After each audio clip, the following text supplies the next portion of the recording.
Ho, ho, ho, gamers. That's right. You're listening to Big Thick December with us here at GigaBoots, including Dan and Bob Video Games. But you, Packborn, are mazeless. Ugh. Chris Wolfhard. All I want for Christmas is a creamy. And Dr. Aggro. Puppets. Here on GigaBoots.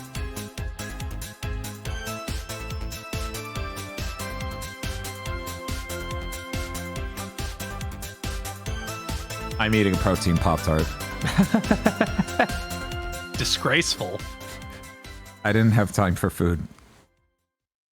You need to spend a day and make like 75 of those protein muffins. I made a shitload of some poached chicken. So that actually, I found out more so than anything else in my life, that is the time saver. I can do low carb, like whatever, like low carb tortilla wrap, bam, done. Anything I want to make. Chicken's ready, go. Eat a shitload. You're full. Congrats. You did it. But this is one of those high protein brownies or Pop-Tarts you see at like, I don't know, Target started selling them recently, Bob. This used to be a GNC exclusive sort of deal, but now we're gonna make me real big so I can show chat the high protein brown sugar Pop-Tart. I feel like it's both puffier than you expect, and the liquid goo inside is gooier than you expect. So I assume the goo is made with like Splenda or something. Like it's not just sugar or stevia, or something. Real unclear. Oh no, that's not what I wanted. There we go. It's okay. I ate this in a protein cookie. It's fine. We gotta get the show on the road. Right. Sorry, it says I keep seeing those. Well, unlike my recommendation stuff for those protein bars, the big RX protein bars that are like big RX 200, don't. Just don't. How many calories is it? 200. Okay. How much protein? They come one in a... I actually don't know. Okay. To be perfectly honest. I bet it's not even good. I bet it's like 10 grams. Okay, one moment. Let me set up a prediction for chat. It's like, yeah, this tastes terrible. I hate it. And it's not even good for me. And it's not even good for me. I guess I bought this because I hate myself. You want to talk about I mean, Dan, that's the definition. That's why you buy any protein food item. That's true. It's very true. That and the sawdust method of how much sawdust can I stick in this food and consume it before I just kill myself. I watched some food YouTuber. Their shit wasn't good, so I didn't commit it too much in memory. But they had this bit where they're like, and stop calling cellulose sawdust. Really? I'm like, is that the level of cope we're at? Yeah, it's like, dude, this hamburger bun isn't 40% sawdust. It is, though, is the problem. And, you know, maybe you should just be like, yeah, I eat sawdust and I look good doing it. Maybe that's the level you should come in on. You should come in high when they come in low. Speaking of low, hey, Todd. How you doing, buddy? He's trying, okay? He lined up for the shot. This is really on the camera, man. How could they do this to him? How could they do this to him? This is gonna be a real tricky segment to talk about. We're gonna try it, okay? Chat. Open hearts, open minds, open ears. Bob and I did a Death Stream flop swap of Infinity Nikki and Indiana Jones. I'm here to say that while I started really enjoying the game at the end of Indiana Jones, because it started breaking in humorous ways, and its incredible amount of padding became humorous to me. Yeah, I'm not sure it's genuine to say I was really enjoying it once the game broke and Indiana Jones started talking to no one. Yes. Started acting like a drunk who wasn't aware his wife left him. Still talking like he's right there. This is an objective description of what occurred. It started being so great once he got his fidget cube, and you could just play with it all the time while he spoke to the ghost. Indiana Jones talking to the ghost, stimming with this fucking lighter was the peak of that stream. 100%. I'm so sad chat ripped us out of it. Yeah. I am. This is sincere.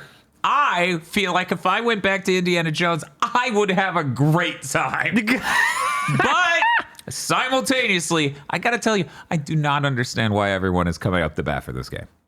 I don't get it. This reminds me of... There's two reasons. Well, real quick, let me get through my thing first. It reminds me so much of the late 7th gen, like, immersive sim lights we got.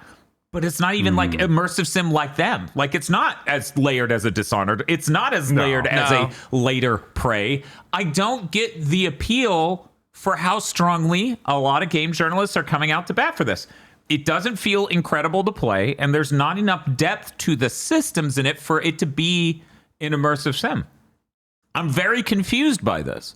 But stimming as Indiana Jones as he does the saddest excuse for weird temple ruin content. Because you were outside of the room when I took over and started doing a little bit of the opening of the temple ruin that I was in when everyone ripped me away from my wife. But it was a very low grade, and not like in a way where it's like, this is stupid. That's the first puzzle the game makes you do. It's like, oh, he ruined the exhibit. Do you know the country's flags? And I'm like, I'll save you some trouble. No. And they're like, well, fuck you. Brute force this puzzle. And I'm like, okay, this is the stream. And me and Mom go, Uruguay? No. Fuck. Is Persia a country? No. Fuck. What's the prince of then? Me staring at the flag, crying as the game goes, you don't know? And I go, I don't know. I feel like there were some interesting bits in that. They were just very, very far apart. I don't think the Vatican's a very interesting world. Like, when you look at that area, the seamless nature of it, where it has, like, these really long roads that connect the different parts, and it's very thin like that. It's very narrow like that. You have to go a really long distance down this road to get to the fork that is one loop of your journey in the Vatican. Yeah. There are, like, 3 of those, and 2 of those are not exciting loops. Only one of them is like, oh, we're underground, we're doing the stuff. Well, technically, I think 2 of them ended up doing that. One of them was hype. The other one, eh. Also, there was that really weird moment where a car started crashing through the ceiling of the underground tomb. And we're like, ah! And then Indy, like, does a dodge off camera, and then it cuts and he's somewhere else. Like, it just sealed him off in a video game level, like, that eventually led back there. All the cinematography in the game is bafflingly bad. Like, it's something you would just not expect of a game releasing in 2024. It's like, no one who's watched movies had worked on it. Like, literally, that's how just incompetent it felt. Yeah, no, it's really obvious too, because the opening is a recreation of the first Indiana Jones film. Yeah, so it's shot for shot, and it works because it's a recreation of that. And then they get to the original stuff, and it's not really good at all. It doesn't really have an eye for the composition stuff. It has all sorts of moments like that of, like, how did this character get here? Why is everything cast in darkness? Oh, right, because of the realistic lighting, aggro. In the plane, when Indy's flying out of the Vatican, heading to Egypt, you can't see his face at all. He's cast in darkness because he's wearing a hat, and that's realistic. Neat. So imagine extended dialogue with Shadow Man. Yeah, it's like we can't actually get the likeness of Harrison Ford. That's what it felt like. So anyway, that's my opinion on it. I don't want to belabor it any further. I legitimately think if I went back, I would have fun playing the game for you. I would not probably think it's a very great game, but I think it would be a fun stream, and I would have a great time. Yeah, I know a lot of people going up for where are people who like Prey, which I don't think Prey was good at all. I think it had a lot of the same... just 2017, right? 2017 Prey of just... Yeah, it's just a dumpy feeling shooter that doesn't have much going on, but it has an interesting aesthetic. And it has systems where you could do all sorts of shit of, like, if I shoot this thing through a thing, I can unlock a door manually. Okay. Like, that game has systems in it that are exciting. That is the appeal there. This doesn't have that. It doesn't have that extra layer of, like, these weird mechanics and systems to make you able to solve or do things in a very, very different way. It's really strange in that way. It's really strange to be like, what are you then? And people keep saying, oh, it's like Chronicles of Riddick. And I'm like, I haven't fucking played that, so I can't even... All you've done is engender more curiosity within me. Yeah, it's like I played I haven't played Chronicles of Riddick since it came out on the Xbox. That wasn't that long ago, right? Right. I hear that generation isn't even retro. Let's not talk any further.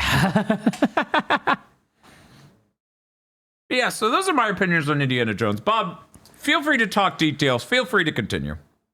Yeah, it just felt like there wasn't much going on. Like a bunch of just stealth segments, and then never did it get into like an action-y moment like you expect in Indiana Jones. Like in Indiana Jones movies, he salts around a little bit, then things go wrong, and he has to do something to get out of there or get captured and progress the plot.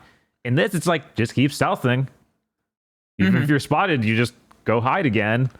Like, it was super uninteresting. I don't know. I mean, we also murdered, like, 10 people entering the Vatican? A lot of people will be like, oh, you just knocked them out. But somehow that happens, and the next day the Vatican isn't on high alert. No. It's just like, oh, whatever. Yeah. Happens all the time. Yeah, just 20 people get knocked out. Chad, let me be clear. If we do Riddick Sember, you're not getting a real voice clip of Vin Diesel. You're not. You're getting one sound clip, and it's me going, are you afraid of the dark?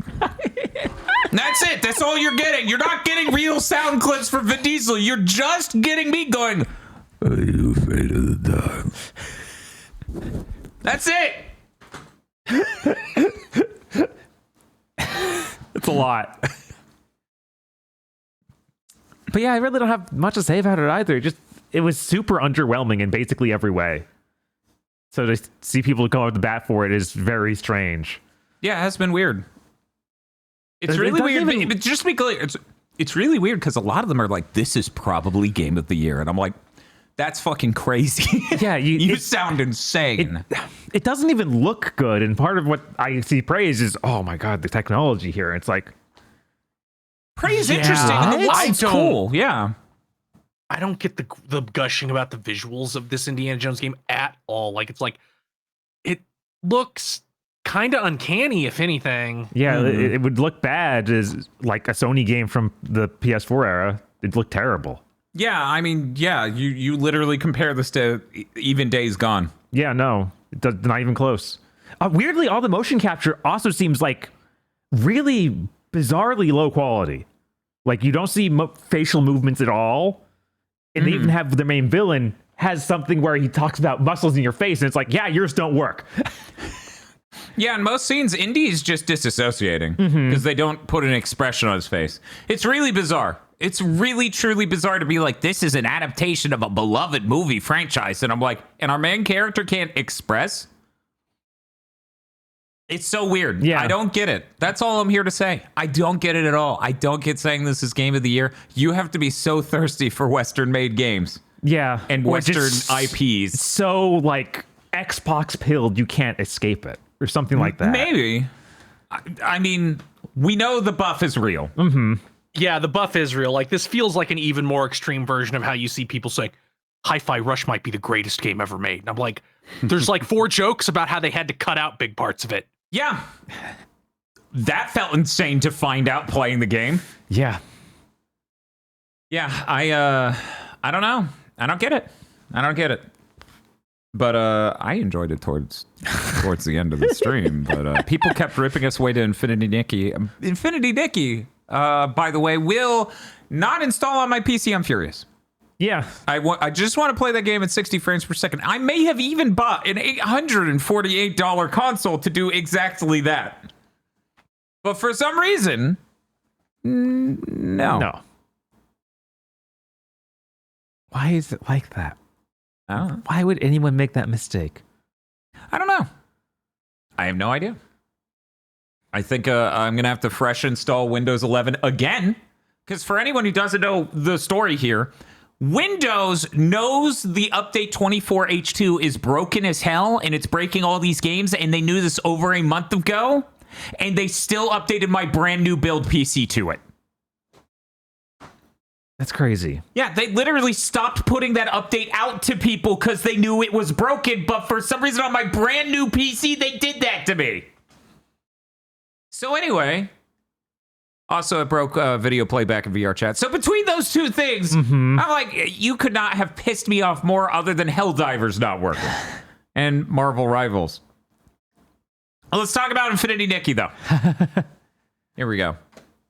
I played a certain amount of Infinity Nikki. It might be more than one digit and start with a 4. Jesus. But you haven't spent any money, though, right? I have spent $11.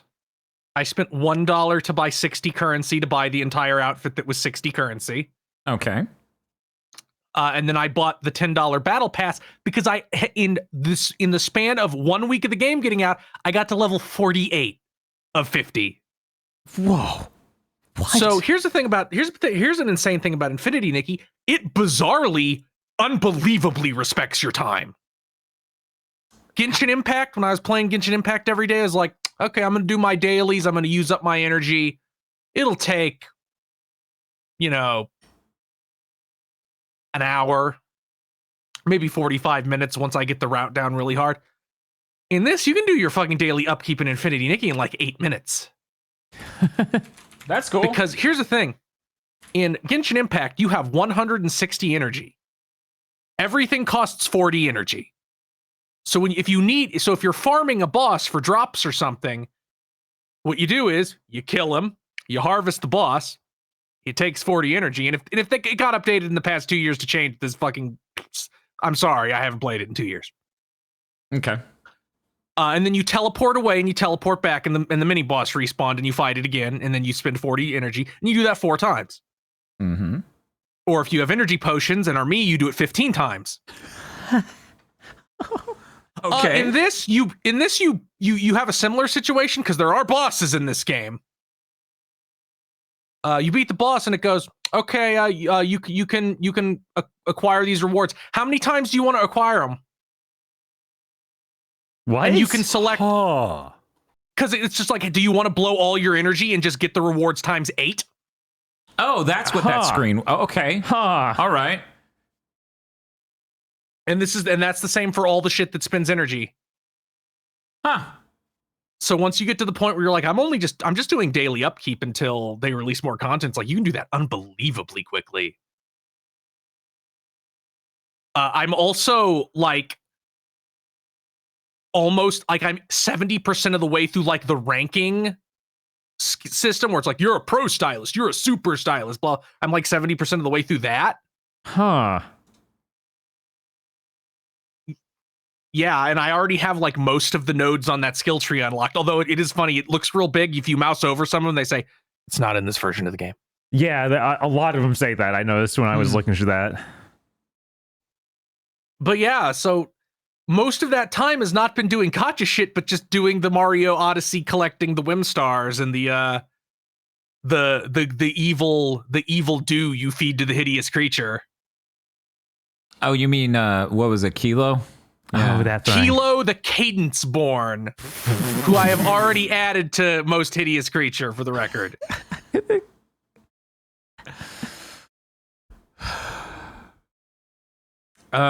Infinity Nikki's really cool in that it's a platformer that's a gacha. It's a giant world. There are a ton of different activities. It's got so many different things to do, and they're all just cozy and cute and fun and great.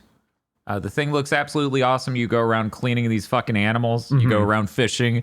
You go around riding a bike and driving through hoops. Apparently, you get a glider, I guess. Or is that not in this version of the game? I don't know. I think Chris was saying. No, it is. I get it. Yeah. Okay. Yeah, I got it. You can only use it in this big area full of like stone spires in the middle of water. So it's literally for traversing these huge gaps and platforming around there. And it lets you go like almost horizontal to the ground. Dope. That's also where the Breath of the Wild stamina meter pops up when you're using it. It's like, you can't do this forever. I would say the only problem I have with the game, other than it won't install on my PC, is that it like the game feel should be a little bit tighter for moving and platforming specifically. Like my movement speed should be higher and my jump should have a tighter arc. Like it is just weirdly slow movement. It feels like Yeah, they went for something closer to a Mario Odyssey, but it feels inspired by the movement in like Genshin. Yes. Although it feels a lot better to move in this than Genshin. That's part of why I got sucked in so fast. I'm like, man, Genshin felt like shit to navigate around in. You had to buy all these characters to get abilities to make it less shit. Yeah, but it's a really great time. It's a fun game. I would have definitely put some serious time into it on PC this week if it would install. Yeah, and if the PlayStation version just ran at 60, then I wouldn't care. Right, like that's the bare minimum for a video game. It has to run at 60. Yeah, you guys need to be running at 60 for the love of fucking God. Here's the thing. People constantly are like, well, it looks prettier when it runs at 30. Here's the thing. The way modern TVs work, no, it doesn't, because it's more blurred. If you run a game at 30 frames per second, it holding that image for twice as long makes it blur more in your eye. But if you stand completely still, it'll look great. Oh, so when I'm not playing the game, it looks good. Cool. They could even have had it switch to like a 30 frames per second mode when you go to the dress up mode when you pause. Like that would have made perfect sense. I get that. I would get that too. Understandable. But yeah, no, it doesn't make any sense for the just regular game. Yeah, but it's cute. It's got good music. It's got great designs. The outfits are neat. For people who don't know, the uninitiated, the gacha stuff is seemingly specifically for the dress-off battles because the ability-based outfits are just given to you by playing through the story. Mm-hmm. So you get to do all the activities seemingly without doing any of the gacha shit. Except if you really want to win at a tier of dress-off battle we don't even know is in the game yet. Yeah, you do once you do eventually unlock the it is the in Genshin Impact there's a thing called like the Moon Abyss Spire, and like every 45 days it's a bunch of really high-end combat challenges that refresh. This has that but with fashion contests. Okay. So if you don't want to engage with those fashion contests at the highest level, you can just the gacha gives you clothes. Duplicates of clothes allow you to unlock palette swaps of the clothes. Yeah. Those are the two gimmicks behind the gacha. And they let you change what outfits your abilities are tied to. Because they just give you the ability outfits, but you can get alternate ones if you don't like the ones you get. Because whenever you use the ability, Nikki will pop into the new outfit.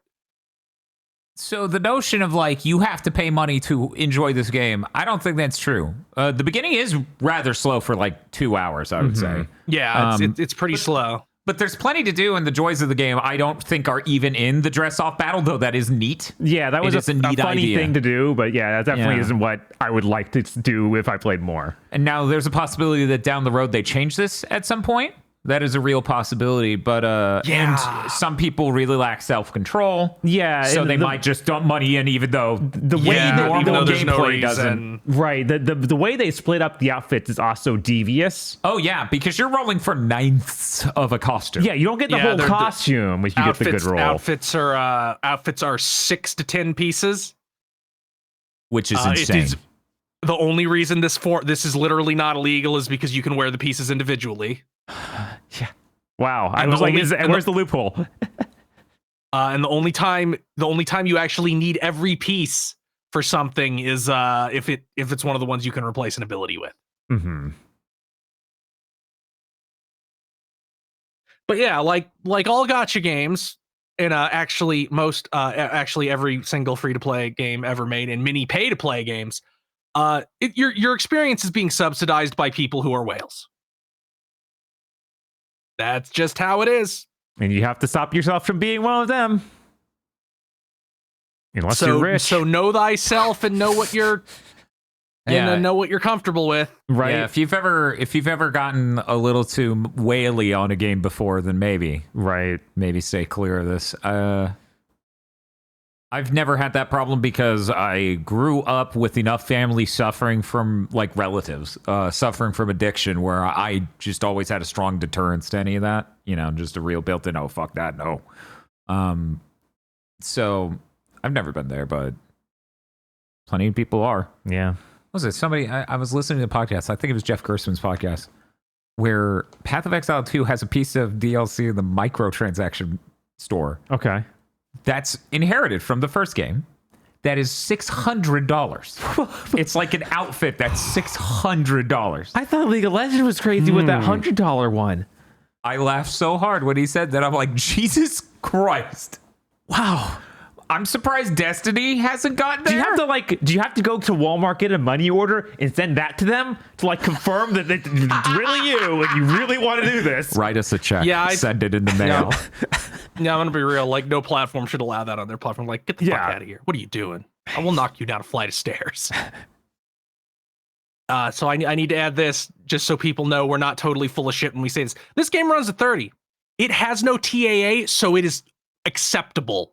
Yeah, it is tolerable because it has such a solid image, and there's all these effects that don't make the screen melt. Yeah, you can tell it's 30 frames per second, but a high internal resolution. They're not taking a 720p thing and stretching it out way too far. It has a lot of detail in the shots, and it doesn't have a ton of ghosting, which is nice. It's appreciated. But you know what's appreciated even more?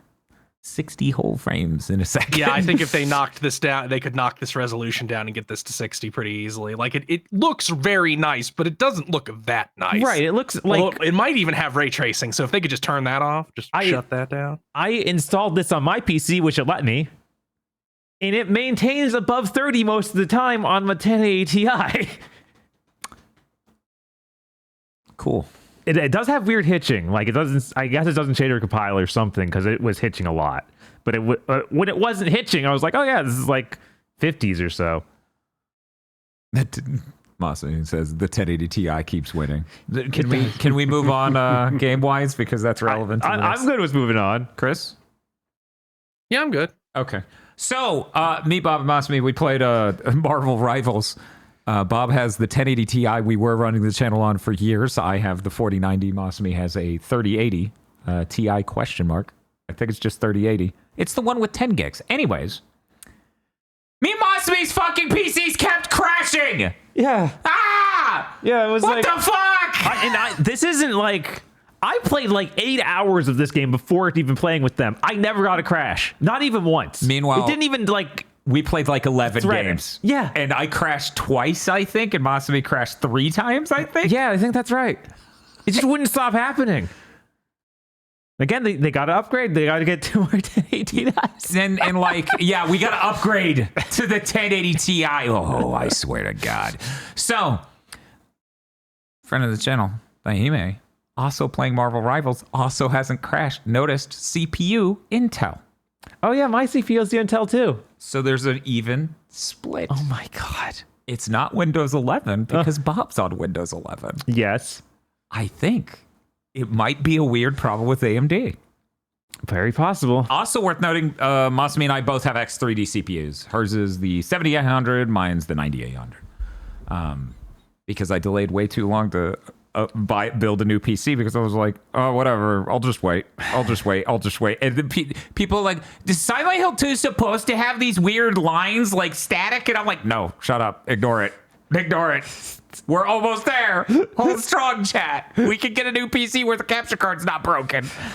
Marvel Rivals is really good. Yeah, I had a ton of fun with that. It's kind of hard to explain why it's really good, other than they have some really compelling ideas for what character types should be. Mm-hmm. They have classic Marvel characters you would expect. It's got really cool levels and really good art design. Like a literally just, it's Overwatch, but upgraded in some ways. Which is kind of crazy after this many years of Overwatch just being Overwatch and them screwing it up. Yeah, I had a really bummed out moment when I was playing Marvel Rivals and just going, look at this game. And think about how old Overwatch looks in comparison. Mm-hmm. It's Overwatch's contemporaries are now Marvel Rivals, Fortnite, and Valorant. Overwatch looks fucking... And Counter-Strike 2. Yeah. It looks so outdated compared to all of those. It does. They could have made it Overwatch 2. That was a rebuilt from the ground up thing. Yeah. But management kept fucking them. Yeah, instead Overwatch 2 is like, this is some new skins for the original cast. Uh-huh. And then we ruined the game. Yeah. God, all those new skins were terrible too. Like, they ruined Diva. Like, that new design for her just sucks. Also, ways in which Marvel Rivals is superior. People rip the models out, and don't worry, they have all the important details. As a GIF showed me on Twitter, they took Squirrel Girl, grabbed the model, grabbed her head, slid her out of her clothes, and spun her around the show fully cheeked up. I'm like, if you motherfuckers did this with May Overwatch, we wouldn't have had years of arguing. Look, her ass is in the outfit. God. Yeah. That was fake, sadly. Damn it, no. What have I been jacking it to? Yeah, Blizzard could clap back by just doing the actually plus-sized May update. You do one of those fancy CG trailers where May orders the pulled pork, like that Amanda Waller comic panel. God damn it, Chris! Oh my God, Jesus. That's their teaser for the next season of Overwatch. They're like, you're gonna want to stick around for this one. Hey, they're gonna get desperate soon. Can you imagine, like, this has to exist in a company as huge and stupid as Activision Blizzard and now Microsoft Activision Blizzard. There has to be somebody, like, in an office who, like, doesn't talk about their job to any of their contemporaries because they aren't respected. It's like, I keep track of the Goon War. We're losing the Goon War. We're losing the Goon War, Jerry. We gotta clap back. We gotta fire back. We gotta make May fatter. We're losing the Gooners.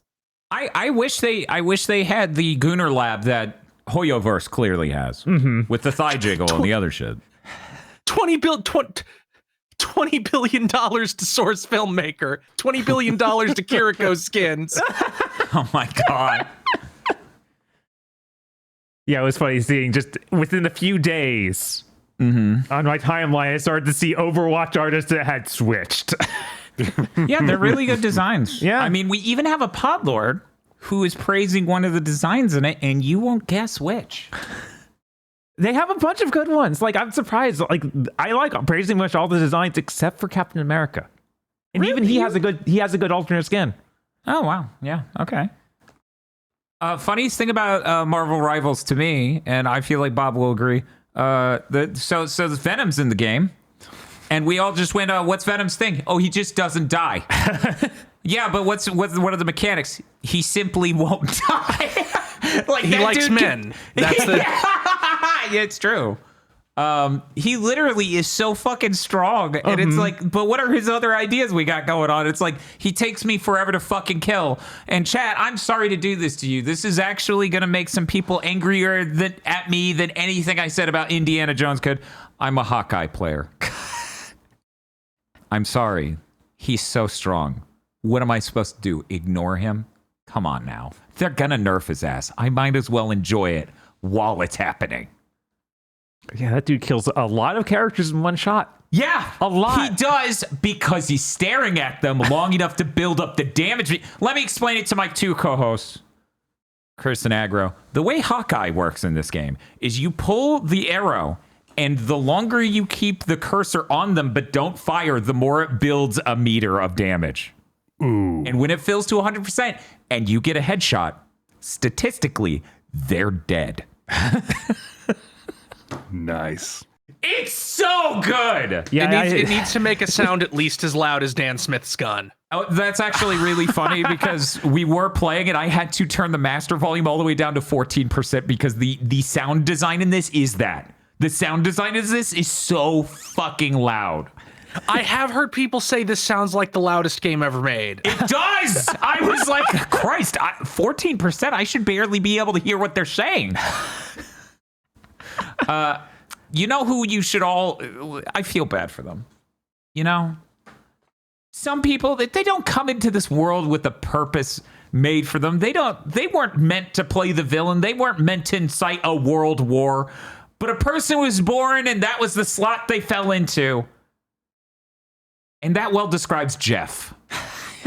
Jeff the Shark is an actual villain. He's an actual villain. He's terrible. He has an old... Is this the As I Have Seen Reddit Shark people call him? Oh my God.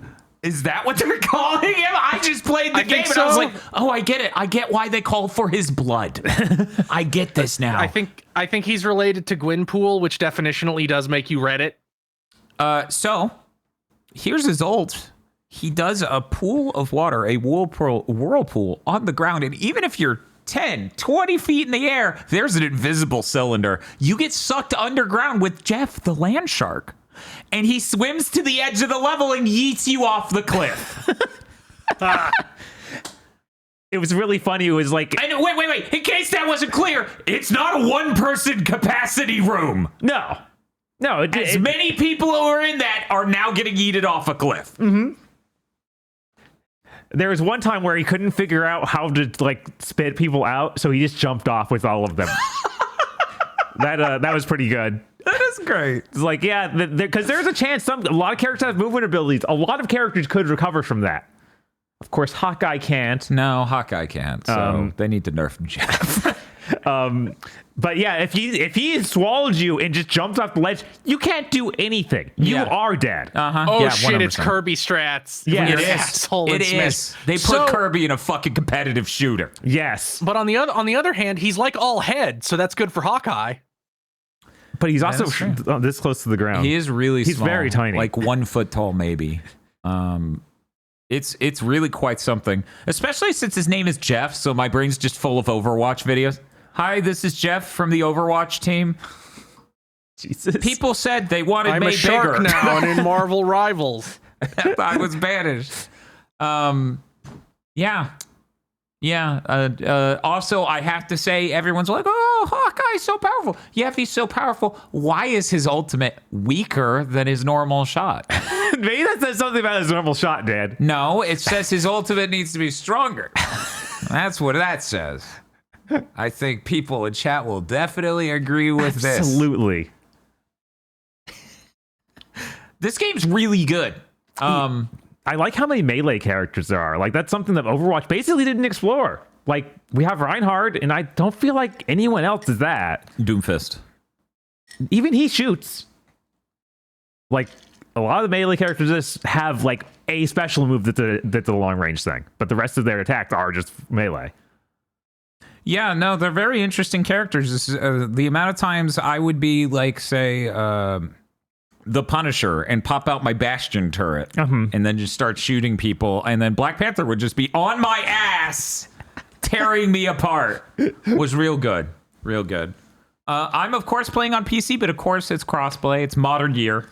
It's crossplay but not cross save. Right. So pick your platform and stick to it, gamer. I thought it looked pretty good on a PS5 Pro. I didn't actually see it on PS5 normal. Have you seen it on PS5 normal? I played it like for 2 matches on there, so I don't even remember. Okay, I remember it looking fine. Like, definitely looked better than my PC, but didn't run as well. Yeah, I didn't get to use mouse and keyboard, so I didn't play it. Right. I had Overwatch on, I think, both PS4 and Xbox, very least Xbox, and I can't fucking stand how that game feels. Oh, they said they'll implement cross saves eventually. Okay, that's good. Oh, wow. I did not expect that. This is an Unreal Engine 5 game, but it might be one of the best optimized ones outside of the crashing. It runs at an absurdly high frame rate on my machine. Of course, it should. All games should, period. Yeah. Stop. You're on 4090 with the best CPU in the world. With the best gaming CPU in the world. It better run like fucking amazingly. Anyways, so as we were doing this, as we were playing Marvel Rivals, I told Bob what my amazing idea for GigaBoots 2025 arc is. Chris, Agro, I hope you're ready for it. Here's my idea. Because we need distinct arcs. We need narratives, okay? Okay. I buy the 5090 next month. Bob gets the 4090. We're now PC gamers for 2025. Jesus. We only play games on PC if we can do it. And this is what we talk about every week. I think this is a good plan. God, what a nightmare. I don't even know what they'll call us at that point. We can't be Sony ponies if we're only playing games on Steam. Who gets the 1080? Tosh. Or, the spare gaming PC, but probably Tosh. Tosh would like it. Yeah, she can frame it or something. She can. She does work on the PC. She's currently using our original GigaBoots laptop, the one we got after the Chromebook, which should be better, but it's not because it's the 1080 Ti. It's unbeatable. Motherfucker, you will never win a war against the 1080 Ti. NVIDIA's still losing it. This is just insanity? How is this insanity? Chat, you know us. You know that we think the fact these console manufacturers are charging rent for you is fucked up, insane, and should get them penalized by the US government at minimum. So, of course, we want PC gaming So I'm going to give NVIDIA $2,000 for something that might have an unacceptably high failure rate initially. Whatever it takes. Maybe you should wait 6 months after NVIDIA cut their own throat. You should give NVIDIA a chance to do that, or just wait till AI crashes and that shit'll be cheaper.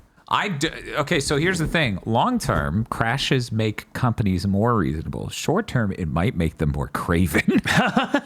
Speaking of which, Craven's out, isn't it? In theaters right now? Oh my God. You know what else is out on streaming right now? What's out on streaming right now? Red 1.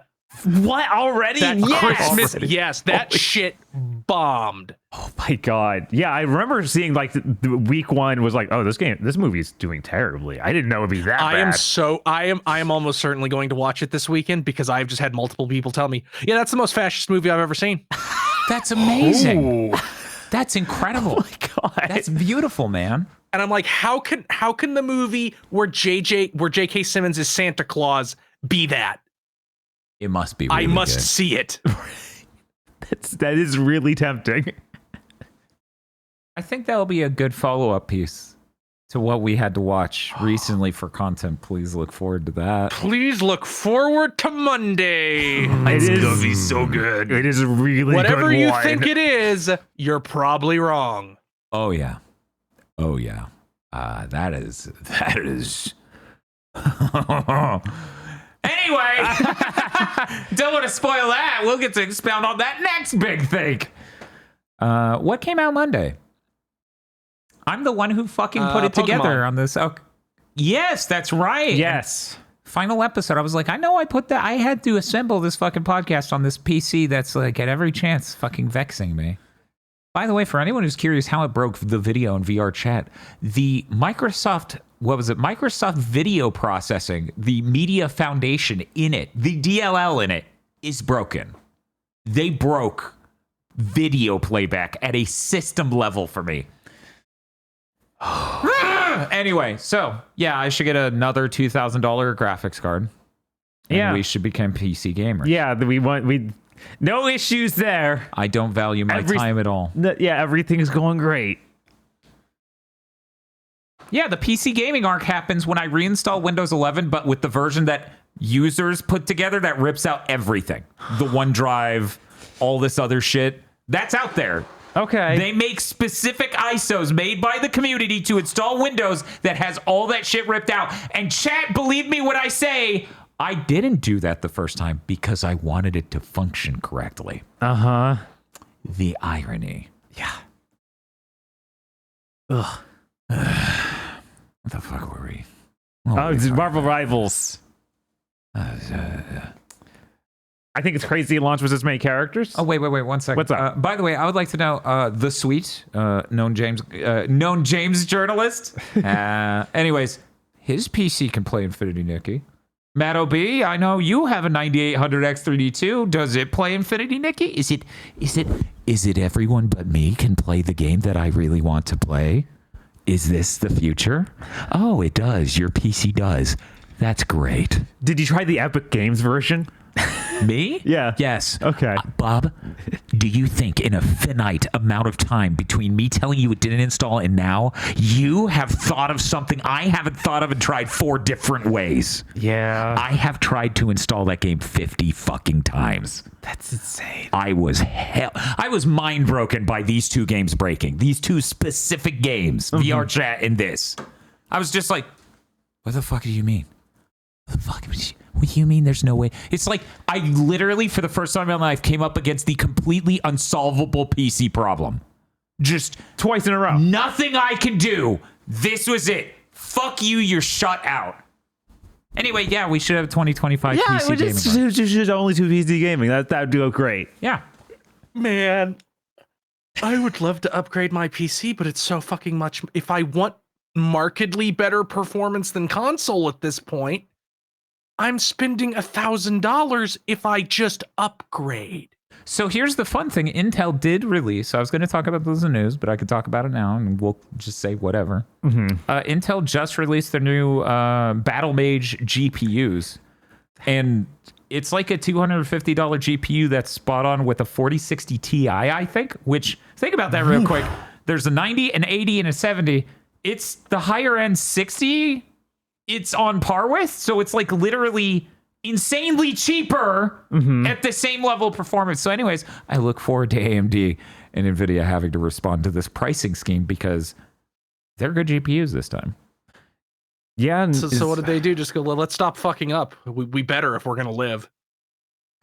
Does Intel still just not play a lot of stuff? No, they fixed that. Okay. Yeah, it's as I understand it from, Gamers Nexus and other people talking about it, the drivers are far less an issue. Like basically, the first run of GPUs was so they could fix their drivers, and then everything they learned from the first run of GPUs made them improve their architecture so much. It was like a 50% performance increase gen over gen. Wow. So they're catching up really goddamn fast. These seem like GPUs anyone ever should buy, which is not true of the first gen. However, if you're a content creator, if you're someone who really needs all of your games to work absolutely all the time, and you want really high-end features like ray tracing, maybe still don't. I would love to get an AMD GPU. I can't. They just simply are not as good as NVIDIA ones. So, anyway, I'm glad Intel's here providing some pressure. Right. However, who knows what Intel's future is and whether or not they completely fuck everything up from here on out. Right. I thought there was a rumor of like, no, they're just done after this. See, that rumor also said they were done before this, but then they just launched this. So weird. Okay. Yeah. Things are uncertain though with Intel. That is absolutely true. Marvel Rivals is great. You need to give it a chance if you like free-to-play competitive shooters, Spider-Man, Penny Parker, Squirrel Girl art. Have they added Spiders Man yet? No, they haven't. Bob's not looking forward to that. That's a shame. It's a bad day for Bob's everywhere. Oh well, they're all in the body sock, so it's not that big a deal. Ugh, it's a lot. Yeah, it is a lot of them. I didn't see the Penny Parker costume, the outfit you can get, but I remember Masabi saying it was Jinx coded. Yes, there is a Jinx alternate outfit for her, but which is really funny because you just play as a mech. You don't get to see her when you're actually playing. But you get to stand there at the end. Yeah, you get to stand there at the beginning and end. Wow. Anyways, yeah, this game's really cool. Totally surprised by how much I enjoyed it. I was optimistic after a lot of the coverage in the early play testing in summer was so good. Right. But it's so polished, and it has, the weird thing is it does have really high-end ray tracing features, but you could roll it all the way back down to like screen space reflections and software Lumen, I think. Almost like that's what we're always going to have to do because ray tracing is an unattainable goal. Yeah. Weird. Weird. Anyway, I know I'm gonna stick this here, even though it's not news, but it's not also what we've been playing. Okay. I know for a fact, based on vague tweets from people at Digital Foundry, that channel, that YouTube channel, Threat Interactive, is driving them insane because they keep getting sent videos made by that guy. Here's the thing, though. For people who don't know what Threat Interactive is, a young man is very pissed about how modern games are noisy as hell, look like shit, and run like shit. And then he talks as though he understands deep levels of how graphics works in video games. And he doesn't really understand it. But here's the thing. At the end of the day, one, he is right to be pissed. I do believe games look worse than they did on average like 7 years ago. Yeah. They do. Right. Like this isn't some minor thing about art style. Go look at God of War Ragnarok on PS5, then look at Silent Hill 2 Remake, fucking Dragon Age Veilguard on PS5, any of these big games that came out recently. It's like first of all, in the best of circumstances, they don't look better. In the absolute best case scenarios, they still don't look as good. So what are we getting in exchange for this shit looking like mud? And the thing is, like, nothing. Threat Interactive is a reaction to most game journalists, most YouTubers, most people in the industry being very supportive of Unreal Engine 5 in the direction of game development and stuff going forward, thinking that this is it. We're at the peak. It's the best it's ever been. I think, frankly, and this may be rude to say, this may be savage to just point out, I think he's a problem created almost by Digital Foundry. Yeah. Like, frankly, if they were more critical of graphics technologies in these modern games and how it makes them run and look, if they pointed out the TAA is way too aggressive, ray tracing isn't worth it, performance, the founding principle of Digital Foundry as a channel is performance is important. Right. So this weird turn they've taken over the last 4 years to be like, but I have an RTX graphics card, so we need ray tracing no matter what, it has put off a number of people. If they were just more critical openly about this stuff, Threat Interactive wouldn't have happened. But pressure has to release somehow. And a YouTube channel where a kid is staring straight into the camera and looks like he's going to do it this time because modern games don't look good enough is what we all got. Yeah, I need like, when the thing, like the linchpins of society, this is going to sound dramatic, but it's a fucking metaphor, simmer down. When the linchpins of society just abdicate their duties, something messy and nasty will rise to fulfill those duties. That's literally how fucking vigilantism works. Right. When the government just gives up on policing, people take it into their own hands and they are stupid and messy and violent. If you don't want that to fucking happen, you need to at least address this shit. Nothing makes someone more insane than going, this looks bad, right? It looks bad, right? And then people going, oh, that's the future. That's just how everything's going to look going forward. And it's like, even if they were even a little even-handed, if coverage of this shit was even slightly more even-handed, you wouldn't get people like this probably. But it feels like mainstream gaming journalism and a lot of tech channels like Digital Foundry have drunk the Kool-Aid. They are becoming these weird cultists because they can't perceive. First, they probably feel like it's going to happen no matter what, so they might as well be on the winning team.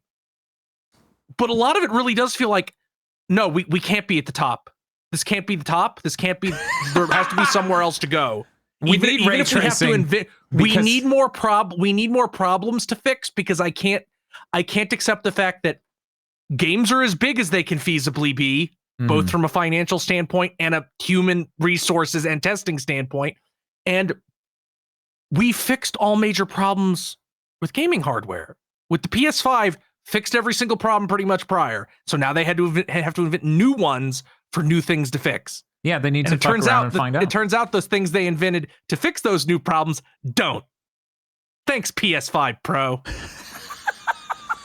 They invented new problems. They tried to fix those problems mid-flight. And that's how the PS5 Pro happened.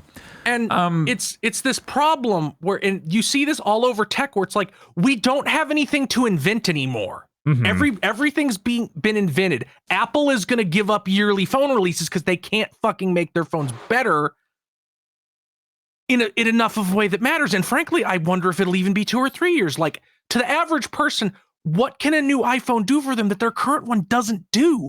I have an iPhone SE from 2022. I can't even picture a phone significantly improved from that. And this is the lowest end model. Last weekend, I went out to some art exhibit festival type thing with Toshner coworkers. And the one of the first conversations I struck up with them, and I did not steer this conversation, was how me and that person both agreed. We've been sitting here being like, well, this will be the year they make a phone worth upgrading to for a while now. Yeah. We both just keep going, nope. And they keep doing it. But that's the thing. They can't do it. Apple can't go invent a graphene battery that'll just have massively more battery life. Yeah. Oh, that thanks for the perfect segue. If you have an iPhone and you're like, my battery life's bad, delete Twitter off your phone. Yeah, this is not a joke. This is not a joke. I was having to charge my phone every single night because otherwise it would be dead when it was time for my alarm to go off in the morning. Mm-hmm. I deleted Twitter because I fucking got sick of it. As I said, join Blue Sky. My battery life fucking tripled. Yeah, it tripled. Yeah, you saying that has me going, well, I put our announcements for going live and shit on Twitter as well as Blue Sky. There's no reason for me to tweet from my phone. I only do personal tweets on Blue Sky now. Right. Because why the fuck? If it's just me chilling and talking about fucking whatever, why would I put why it do out that on in the both why do that in the platforms? Nazi hole? Yeah. But I opened Twitter after, like, when I was still using Twitter, I would open Twitter on my phone after a couple hours and it wasn't constantly refreshing the feed. No. So it's like, what the fuck? Where the fuck did my battery go, Elon? Like, are you trying to fucking mine Dogecoin on my fucking phone? Yeah, you have to wonder seriously why that is. And Chris isn't the only one. I have friends who literally their phones would heat up. I've heard stories from a lot of people. Their phones heat up because of Twitter. I've had that and would happen. just have issues. Yeah, see, it's and his phone is fucking brand new. Yeah, or 1 year old. Yeah, 1 year old now. Yeah. So fucking fuck that thing. Get rid of the app. It's so stupid. Yeah. Heck, you could probably even open it in a web browser and do better. Oh yeah. Yeah, 100%, because that would limit what they could do. Right. But yeah, what I was going to say is Thread Interactive as a YouTube channel. It's not purely educational. It gets a lot of the information wrong. But I think the channel is right to exist because that frustration deserves to be expressed. Mm-hmm. If only Digital Foundry was more openly critical and understood. Because once again, the foundation of their channel, a lot of the early supporters, they were about frame rate and performance. Yeah, that's absolutely all they were about. But then they got so caught in the weeds of, we need to be more than that. We need to understand graphics technology and dissect it. We need to care inherently by default about these high-end graphics technologies. Right, fidelity matters. Right. It's like, no.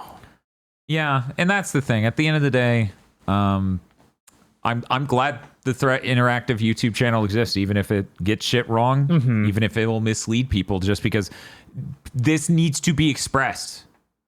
If I was doing the Rant Disco, we would basically, like, I've told you what episode concepts were if I were to just get pissed enough one day to start doing it again. And it is literally that.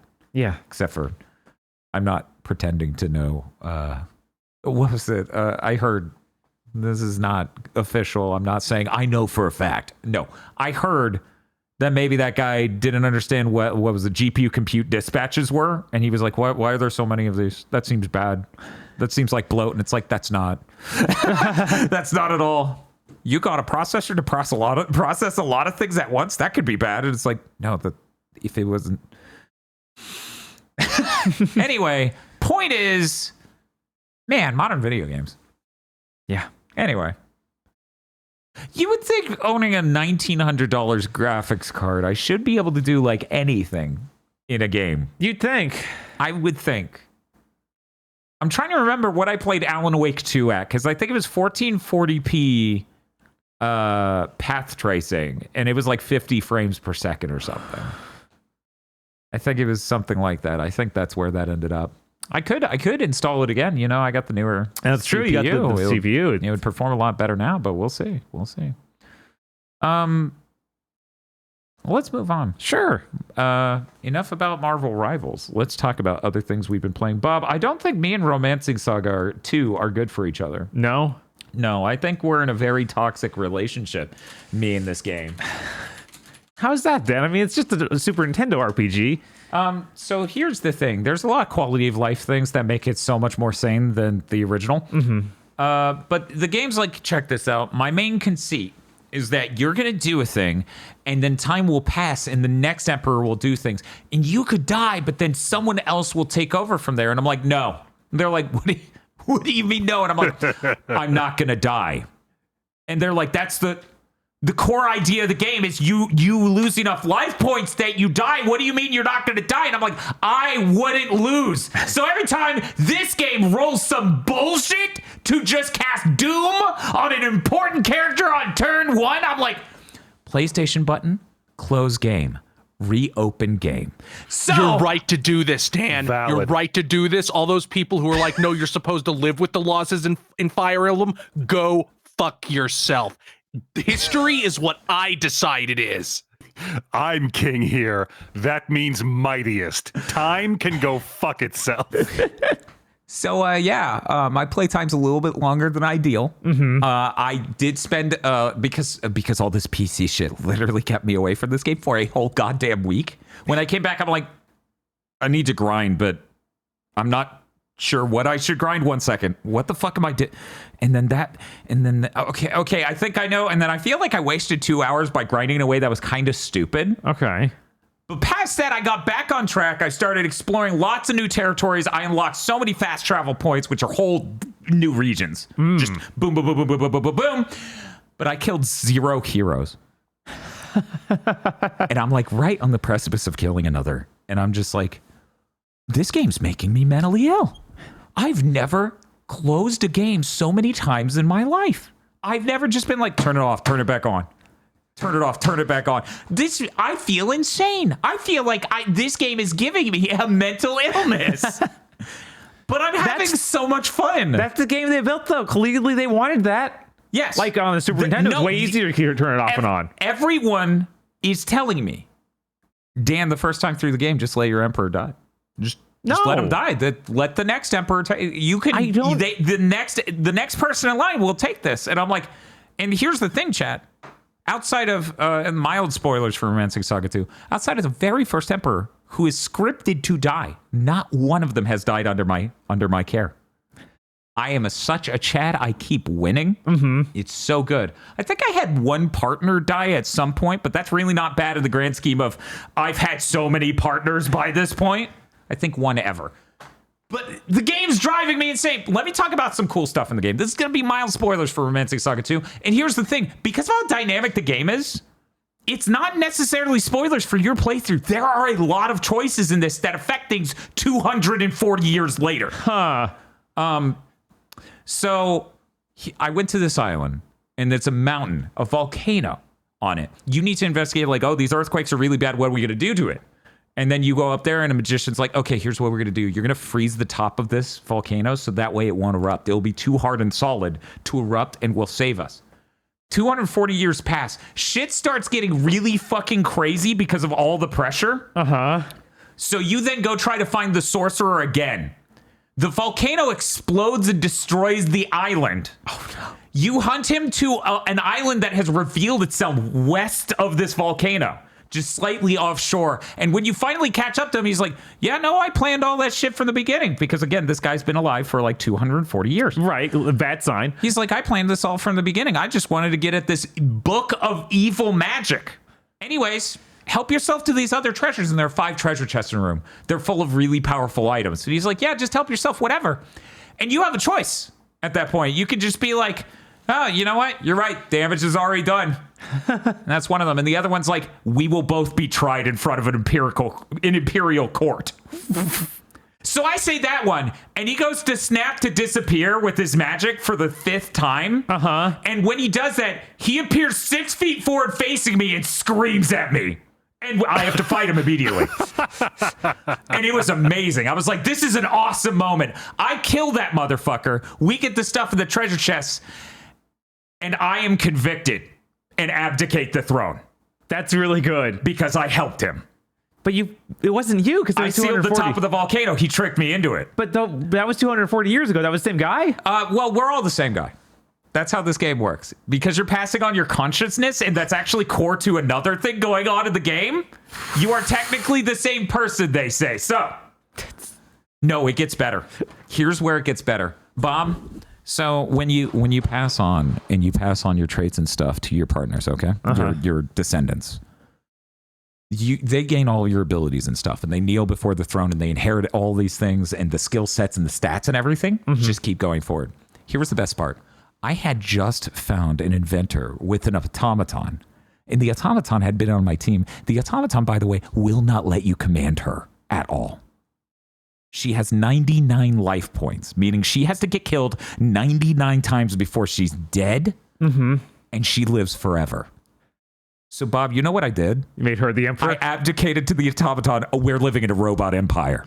Hell yeah. It's so Finally, good. It's really funny. It's so fucking good. Because when you first meet her, she's just the cockiest piece of shit in the world. She's like, I take orders from no one. That was literally her I selected you on the screen phrase. And I'm like, very funny. Oh shit, she's literal. She just does whatever she feels like every turn forever. Well, now you're a vessel for my soul. Get owned, bitch. Get owned, I mean, bitch. it sounds like she was destined for the throne. Yeah, no, it's great. So now I have 99 life points. Right. And awesome martial arts. And I assume you never die. It's so good. I feel like the next time it does the time jump, it's going to be like 240 years later. You're still a robot queen. And I'm like, damn right I am. Yeah, this game's so good. It's so good. But it makes me feel mentally ill. Because I just keep going, no, turn it off, turn it back on. Turn it off, turn it back on. And everything's so dynamic. You can literally go do like anything in any order. It makes me feel lost at sea. But the important thing is I'm about to kill a third one of those piece of rat fuck heroes. Only third? Not fourth? No, that's how bad that block was. That's how bad that block was. But the important thing is I unlocked an absolute shitload of the map in that time. Like a ludicrous amount of the map. But yeah, literally. That sorcerer thing with the volcano, that didn't lead to a hero. That's weird. I figured the sorcerer would have been a hero. Nope. Crazy. Just some smug piece of shit who put himself into stasis up at a tower to wait 240 years for a volcano to erupt. Oh my God. What an asshole. It's such a good game. It's got really cool systems. I love how I'm pissed all the time.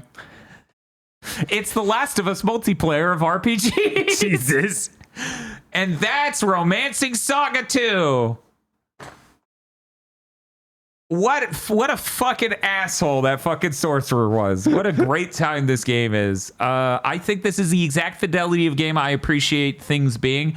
The only problems with the visually. The motion blurs a bit much. And distant enemies run at like 1/2 and 1/4 frame rate. And I'm like, you're on a PS5 Pro? Sir? You don't need to do that, man. Sir, we're good. Up those refresh ticks. What are you doing? Aside from that, it's great. I'm enjoying it. It's a great time. Oh, right. I still don't have the button. So, reminder. Game code provided by Square Enix. Anyway, so maybe I'll wrap that up in the next week. Depends. Am I going to do a fresh install of Windows 11? Oh my God. Bob, what have you been playing? A bunch of demos came out this week. So I played some of them. I didn't let myself play like all of them. Why do they do this every time, man? I don't know. Choose a different week than the Game Awards week. What are you doing? So I tried out that new climbing game, mountain climbing game. Cairn? It's Cairn. Karen.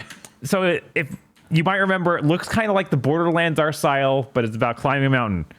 Now, something I didn't expect. Be right back. You move the limbs individually. Oh, so it's quad. Yes, it feels closer to Surgeon Simulator than you would expect. It weirdly has an incredibly serious story going on. Which just becomes bizarre when I then like, oh yeah, she's just a contortionist when she hits the wall.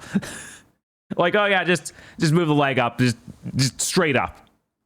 Straight to the side, it's fine. Dancing on a mountain. Yes.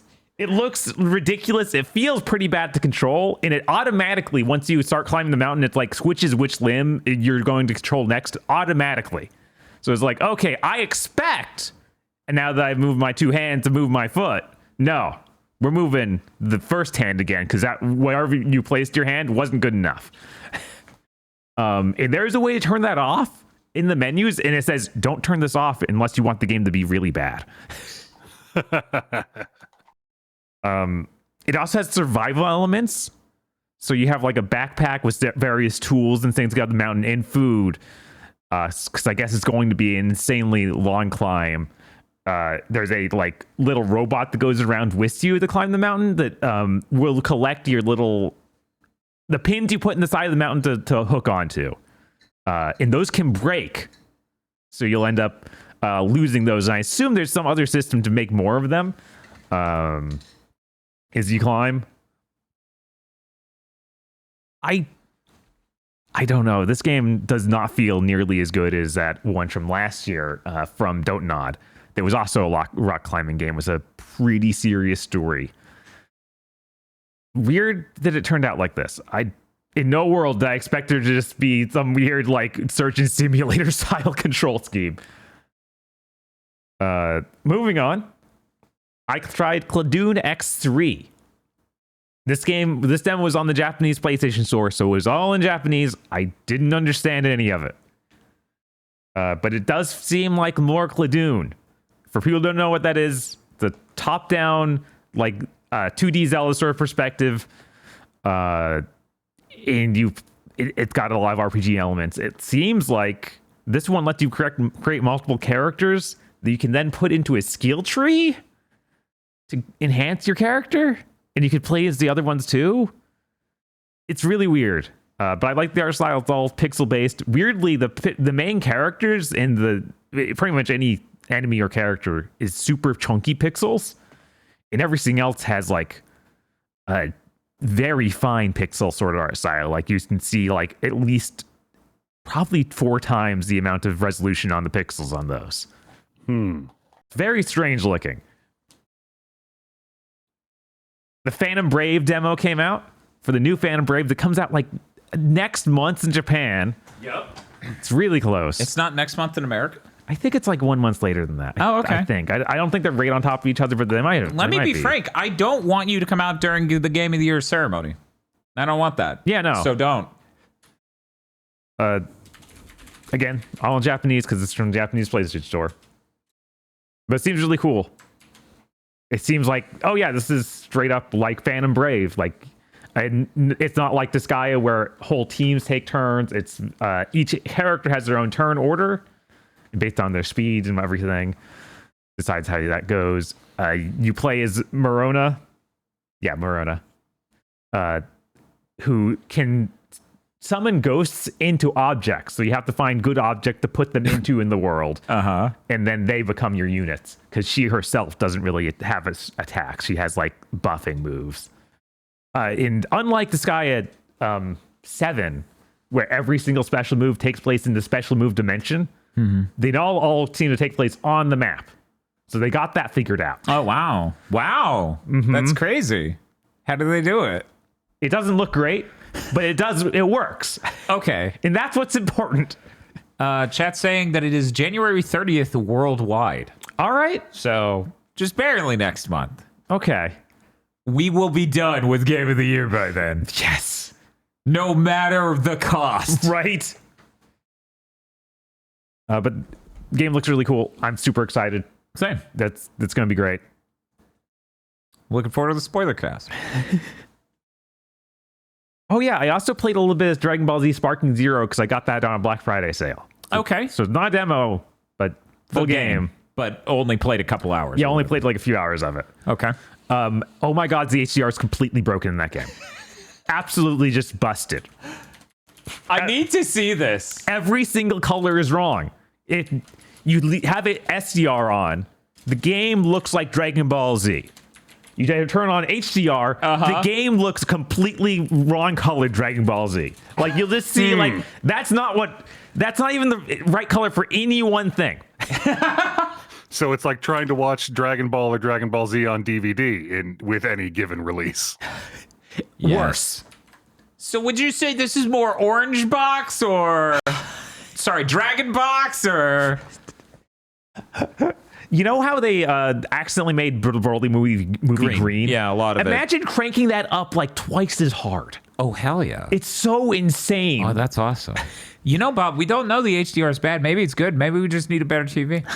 I'm sure that's it. We need to have 2,300 nits be possible in order to play this DBZ game. Other than that, man, this is still Tenkaichi. I still don't like the way those games play. Ah, damn. I'm trying to figure it out and see what makes them tick, but it does not feel great. It feels kind of loose. I definitely need to play it. Yes. I definitely need to borrow your copy and play it. It looks very nice. The story is super weird because when characters talk, it's fully voiced, and there are a few cutscenes. Between the cutscenes is a bunch of narration, but there's no narrator. It's just text. And then it moves on to the next scene that's voiced. Oh, it's like, I'm not aware. Did the Japanese narrator die who worked on Dragon Ball? I don't know how they ended up here. Like, it's such a weird thing. Like, it's one more voice actor, and it would make the presentation seem okay. And right now, it's bad. Also, every time you finish a fight, most of the characters, both you and the enemy, just stand there looking at each other while it goes through the, like, oh, you earned this much experience for this character, and the wrap up for the round stuff. It's like both of you just standing there like everything's fine. And then it goes to the next cutscene. It's really janky. Okay. I don't know why. And other parts seem really polished. Like, the main menu is super cool. Like, each part of it, like, it's broken into sections like options, arcade, all these different parts. And each time you go to a different part, Goku flies or teleports to the next area that it's in. And all the characters interacting. It's a lot of fun. Like, they put a ton of work into that, and it looks cool. Yeah. And so it's really weird to then go talk about the story mode. It's this weird, like, busted, half-done thing. And then the choices, like, it lets you change things. Like, oh yeah, very first thing, when Piccolo comes in after Raditz, just takes Gohan, Piccolo's like, hey, Goku, we need to team up. And you can just say no, and you go with Krillin instead.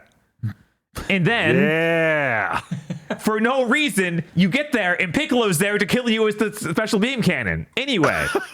That's way better. It just doesn't make any sense. Okay. Bob, should we add this to the third possible option for chat to vote on tomorrow's stream? Because you know the first one is that. Oh. The second one is that. Should I? No. Okay. It's okay. It's not. Okay. Yeah. Okay. If it was more polished, if it was more of like a single player thing to go through, maybe. Cool. They did a big update to it today, so I don't know. Maybe that makes things better. I don't know. Maybe. I definitely want to play this. Yeah, no, it's still a neat game. I'm excited to start finishing these fucking RPGs like Romantic SaGa 2 and Like a Dragon 8. That'd be cool. It's gonna be great. Any day now. And starting more RPGs like Metaphor. And Game of the Year. And 7 Rebirth. And 2 different VR games. Right. Aggro. You remember that trailer for that game Behemoth? Yes, that came out, didn't it? That came out. You know what I found out after that came out, thanks to a Twitter GIF posted right as the Blue Sky Exodus was happening? That is a Shadow of the Colossus like. Yeah. That's why it's called Behemoth. Behemoth, yes. I remember us watching the trailer, and the trailer ends with a big thing, and we go, oh, that's why it's called Behemoth. But they didn't show the scaling in that first trailer.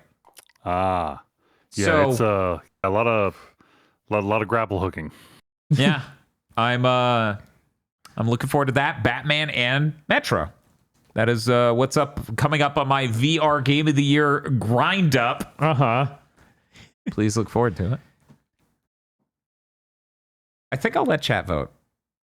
Sure. On the thing now. Unless there's a third game. Well, I mean, it's really just the two that they're voting between.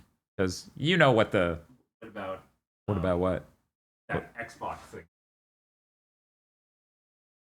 Oh, okay. Sure, yeah, of course. Okay, we're good. You're good with those options? Chat, we're torn. Okay, we're at the end of the year. There's so much to catch up on, and we want to play it all. We really do. Is it Warhammer 40K? Is it 30K? My 40K. 40K. Okay, that's what I thought. My brain's scaring me though. I'm like, how many Ks is this? I'm like anyone looking at modern video games. I'm like, well, how many Ks? Anyways, there's a lot of fucking games to play. We want to play them all, but most importantly, We want you to be able to watch us play whichever ones you want to watch us play simultaneously. So you right now in chat for the next 10 minutes get to vote. What is the Friday flop swap between Indiana Jones? Once again, I was having fun at the end of that. I want to know what the rest of that game is. And there's a timer on that. We only have Game Pass for 1 month. Oh, yeah. Or do we? We better. I better cancel that. Right. Slitterhead plus Star Wars Outlaws. Warhammer 40K Space Marine 2 plus Star Wars Outlaws. These are the 3 options. What about Prince of Persia? These are the 3 options. 3 tablets full of options. You get to choose. Star Wars Outlaws is happening. That's a PS5 Pro mode. Yeah, that had a big update. They fixed it. So you all get to decide. Vote now. Rolling out. Anyways. I have no choice but to vote for Slitterhead, because otherwise nobody's going to know what that game fucking game is. Right? I know. And I'm like the biggest third birthday stan on the internet. Mm-hmm. I think Indiana Jones would be funny. It'd be like, over here, sawdust. Over here, sand. Which would you like Dan and Bob to eat? Oh, no. I would like to believe that maybe the back end of Indiana Jones is better than the rest of it. There's got to be something that's making these game journalists go wild. Maybe Bob was playing the game wrong. You know, I like doing that. You love playing the games wrong. Yes, absolutely. Update his bio on the wiki. Is Space Marine 2 going to be co-op? You want us to do a flop swap and co-op? How many consoles do you want in this room? Cascade Persona.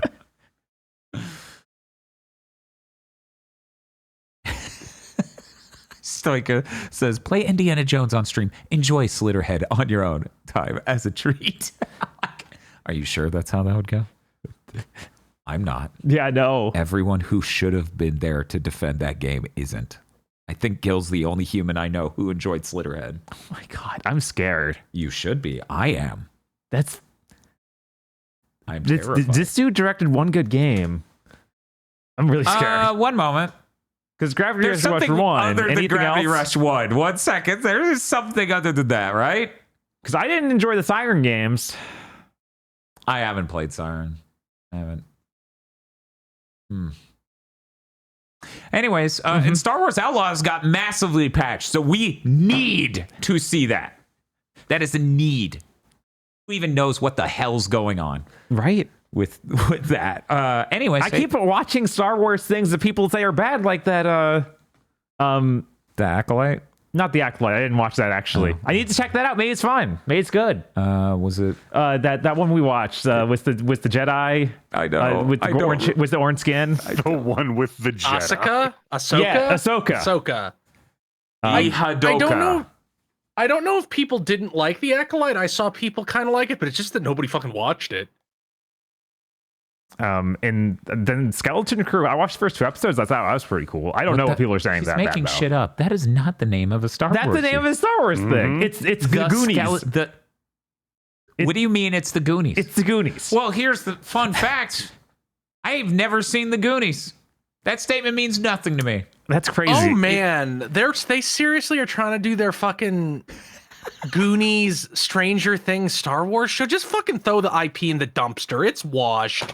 You're washed. I want Star Wars to invent their Close own. Disney. I want Star Wars to invent their own Jeff. Jeff the Land Shark. That's what I want. Maybe it'll show up in like next episode of Skeleton Crew. I don't know. I haven't watched it. Maybe there's Jeff the Star Shark in there. Well, they need a whole comic that's just about him. That's how you make Jeff. It's about a story about a bunch of kids, and one of the kids is one of the elephant people from Return of the Jedi. It's kind of Jeff the Shark Corps. Star Wars, huh? Anyways, hey Bob, what else did you play? I played a game called Spy Drops. This is a game. All one word? No, it's actually 2. Okay. It's a game I saw during the Indie Live Expo, which is a Japanese event that was a total nightmare. Don't watch it. Talk about more of that news. Unfortunate. But it's a Metal Gear Solid 1 clone where you play as an anime lady. Yes. It's weird. It starts out like literally exactly like Metal Gear Solid 1. You're going to Shadow Moses, but instead of like any sort of plot that makes any sense, they're like, terrorists have taken over half the world. It's like, what do you mean? At that point, we blew up the terrorist planet, so we had to give them half of ours. But that's not even the problem. The problem is they're now holding for ransom against the petroleum fuel companies. Wait, what? Yeah, what? Wait, what? The terrorists are doing what? They're going to send it back to the Stone Age. Unless how? They're They're taking the entire petroleum companies hostage. They want the petroleum companies to pay them. Oh, they're ransoming them. Ransoming them. Oh, okay. And then the U.S. government is upset about that. And the good guys. And you're with them. You're going in to stop this thing that's happening from half the world, I guess. Okay, cool. All right. The voice acting might be AI generated. I don't know. Are you certain this isn't a Ubisoft mobile game? What did you play this on, Bob? I played this on PC. Okay. I played this on PC. We're safe. Great. Weirdly, the first mission feels like it's going to be a normal Metal Gear Solid knockoff sort of thing. But then you complete the first mission and she gets back on her jetpack and flies back to base. And then it unlocks the mission screen where you just have a bunch of missions that are almost the exact same location, just in the same rooms, but readjusted in order. So it's like VR missions. Yeah, it's kind of like VR missions. And you just go in and earn points. And then you're filling a bar by getting these points, and I assume the bar will let you go to the next story part. Oh. Yeah. For some reason, this just hits me as a PSP game. Yes. I was getting Shinobi 2 vibes. Cool. Which is a Vita game, but close enough. You know, it's got the spirit. They don't understand level design at all. They've given you the tools of Metal Gear Solid 1, but no Solid radar. So you can't see anything that's not literally on the screen. So that's a problem because a lot of the area design is made really stupidly. Like, oh, it's a gigantic room. You can't see anything. Okay. Just you have to go into first person mode repeatedly and try and see where the enemies are. Well, that happens sometimes in Metal Gear Solid, so why wouldn't you do that out of the gate in this game? Why wouldn't that be the only thing? There are some neat ideas though. There's like this system, I think they call it the Dreamcatcher system, where you have to stay stealth near someone and it like scans them. And I think that I'm infecting them with the disease, but I'm not sure. Wait, what? No, that's... You're infecting them with the virus? Yeah, I might be giving them Fox Day. I'm not sure. Oh my God. And then, but yeah, you do that and you stay hidden from them and then you can knock them out afterward. But you need to stay stealth without being spotted near them. And I was like, that's a kind of neat system. I don't know exactly what I'm doing to these people.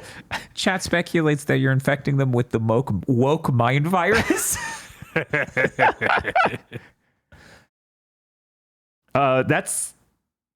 That game was a lot.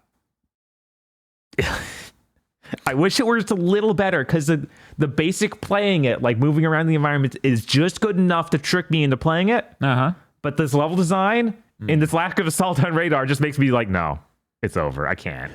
This is too much. Too fucking much. It is really funny seeing all the different takedowns you can do because they're all ludicrous. Like, oh, she does a jump kick to the back of their head, or just a standing kick that just knocks them out completely. And it even has the mechanic of picking them up and dropping them to get them the drop step. Like everything you'd think of that showed up in Metal Gear Solid, they tried to get in here. That's cool. Yeah, like they clearly wanted like the heart's in the right place here, but just they weren't up to the task of making Metal Gear Solid 1/2. No. It's weird because it has all the first person stuff like 2, but it doesn't have any of the aiming. Yeah, that's what it. Oh, so yeah, you can't. So shoot. It's like you can because you can first person in 1. You hold triangle and it's terrible. Yeah, it's like that. Huh? Yeah, no shooting or anything from there. Yeah. Okay. All right. Another demo I tried out. Pull stay. 2 separate words. Just PULL. Pull stay. STAY. All right. This is a weird, wacky Japanese beat 'em up game, and I don't mean like any sort of modern definition of wacky Japanese, I mean like 90s game show? Yeah, 90s game show. Oh, hell yeah. Like the goofiest things you could imagine. You play as this just robot that's like just a dude who's been painted silver.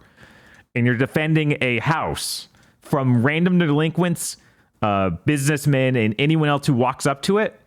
And it has just bizarre beat 'em up gameplay, and you can build more onto the house by getting materials, by blowing up neighbors' houses. It's really strange. I'm having my mind blown by every image I'm looking at. Yeah, no, it looks like a weird meme game that wouldn't be real. Like, yeah, that's you. And that's the guy you're protecting laying on the ground. This is his room. The whole thing is really janky, but just so goofy. Like when you die, you get sent to hell and have to like beat up a wooden doll, and then you can leave. What? And you better do it quick because he's still being attacked by the dudes. Like they're still trying to break into his home. Oh my God! What the? Yeah, you build lots of different rooms into the house, which have different tools. Like the room I had was the bathroom, and you could make a gigantic toothpaste tube and spray toothpaste on them. I don't know if that actually did anything. Bob, I have pulled up a clip from their own Steam page of a man seemingly watering a watermelon, pulling it out of the pot for the plant. It's a rocket launcher with a watermelon on the end, and he's just shooting it into the faces of the invading dudes. Yes. This game is really goofy. Yeah, I can see that. Wow. Okay. I still think the funniest part is just between waves of enemies running outside and blowing up a convenience store or a neighbor's house by punching it and get materials out. That's awesome. It feels terrible to play, but that's not the point. Yeah, that's not the point. That's not the point here. Cool. This actually looks really great. I should download this demo. Yeah. Do they have any ETA? I don't know. I think it's an early access or something. Like something like that's happening. Yeah, I think part of the image that was like, here's what's in the game is 10% off. So let's see. Weirdly enough, it's been out since February. Huh. Wow. But it is still in early access. New traps added, and that's when my brain goes, oh my God, is this Tecmo's Deception? Hell yeah. It's low budget. The last demo I tried out was Crescent County. Okay. We saw this a while back at different shows. It's a game where you play as a witch on a motorcycle broom in like a pastel-looking environment. Oh, yeah. This is a demo mainly to try out the broom driving. So there's not much story and other stuff going on. Like all the advertisements and stuff have assured me the game is very gay. Just so you know. Okay. If that's what you're in for, that wasn't in the demo, but I've been assured that's in the full game. Okay. Oh, so the demo wasn't gay at all. Yeah, the demo didn't have Box is labeled gay. Opens box isn't gay. What do? The driving feels okay. It gives you a big open world to drive around and has a few missions. Like it feels like they're going to try and make it a delivery game, like Crazy Taxi, but really slow. Like there's no like high tension between the deliveries. It's just okay. Set up your delivery route, and they'll have 3 different deliveries on it. That sort of thing. It feels like the brooms need a little work. Like it doesn't quite feel good enough. The character models, I think, all need to be redone because the art for this game is actually pretty nice. But then you look at the characters, it's like, that didn't translate at all. Like, one of the characters literally looks like she has a 5 o'clock shadow because I think her art has, like, her mouse painted with something. Okay. But it just looks like a 5 o'clock shadow on the 3D model because that's pretty weird and... It didn't translate. It didn't translate at all, okay. Yeah. I am not able to find a single picture of how they look in 3D in the game. That makes sense. They probably don't want anyone to see it. I see this shot from a distance of this main character, I think. I stress that. I think this is the main character. I don't know. By the way, the funniest thing about Googling images of this game, they're all just purple. Yeah. Yeah, it's got a very strong that color art direction. Oh, yeah. Hell yeah. Yeah, and that is your main character. and that looks almost nothing like the art for her. It's weird. Cool. Game could be cool. Yeah. Not much else to say about it right now, though. Okay. And that is pretty much everything I played. I played a little bit more of Path of the Goddess. Path of the Goddess Kinitsugami. That game's still really cool. I've been trying to go through. Once you beat it once, you have New Game Plus. That adds more objectives to each stage. Ooh. So it's not just beating it. It's like, oh, you need to beat it without this character take damage or with using this kind of character type to kill this many enemies, that sort of thing. Lots of really specific things. And that's been fun to go through. I hear there is an alternate ending as well for doing New Game Plus. Oh, interesting. I really want to do that, but this game is very much it takes exactly this amount of time because it's each. Because, and that is the thing with tower defense games. There is a tower defense game in UFO 50 that's really fun. Oh, yeah. It takes that amount of time. It's delightful. Nothing's worse than losing on Wave 9. Yep. Yup. The same is true of every tower defense game ever made. It's true. So yeah, I've been trying to just pace myself going through that because it is a lot to just sit down and do. At least now, since it's New Game Plus, it transfers over all of your in-between stuff progress. Like you can build up towns and things like that, and that just transfers over directly. So I don't need to worry about doing that again. Nice. But yeah, definitely suggest it. If you haven't tried Kinutsugami, give it a shot. I wish they had a demo or something. Wait, no, I guess there is a demo. No, yeah, there is a demo. But I remember you played it like, wow, maybe you should have just let me play the beginning of the game. Yeah, that was what it was. It was like, that's not indicative. Why didn't you do it? Because it's like the game is weird. Like you haven't played anything quite like it before. I really appreciate that now. If I visit that game, I don't have to think about, was this instead of Onimusha? Oh, yeah. Yeah. Which, Thank you. Yeah. Thank you. I need that peace of mind.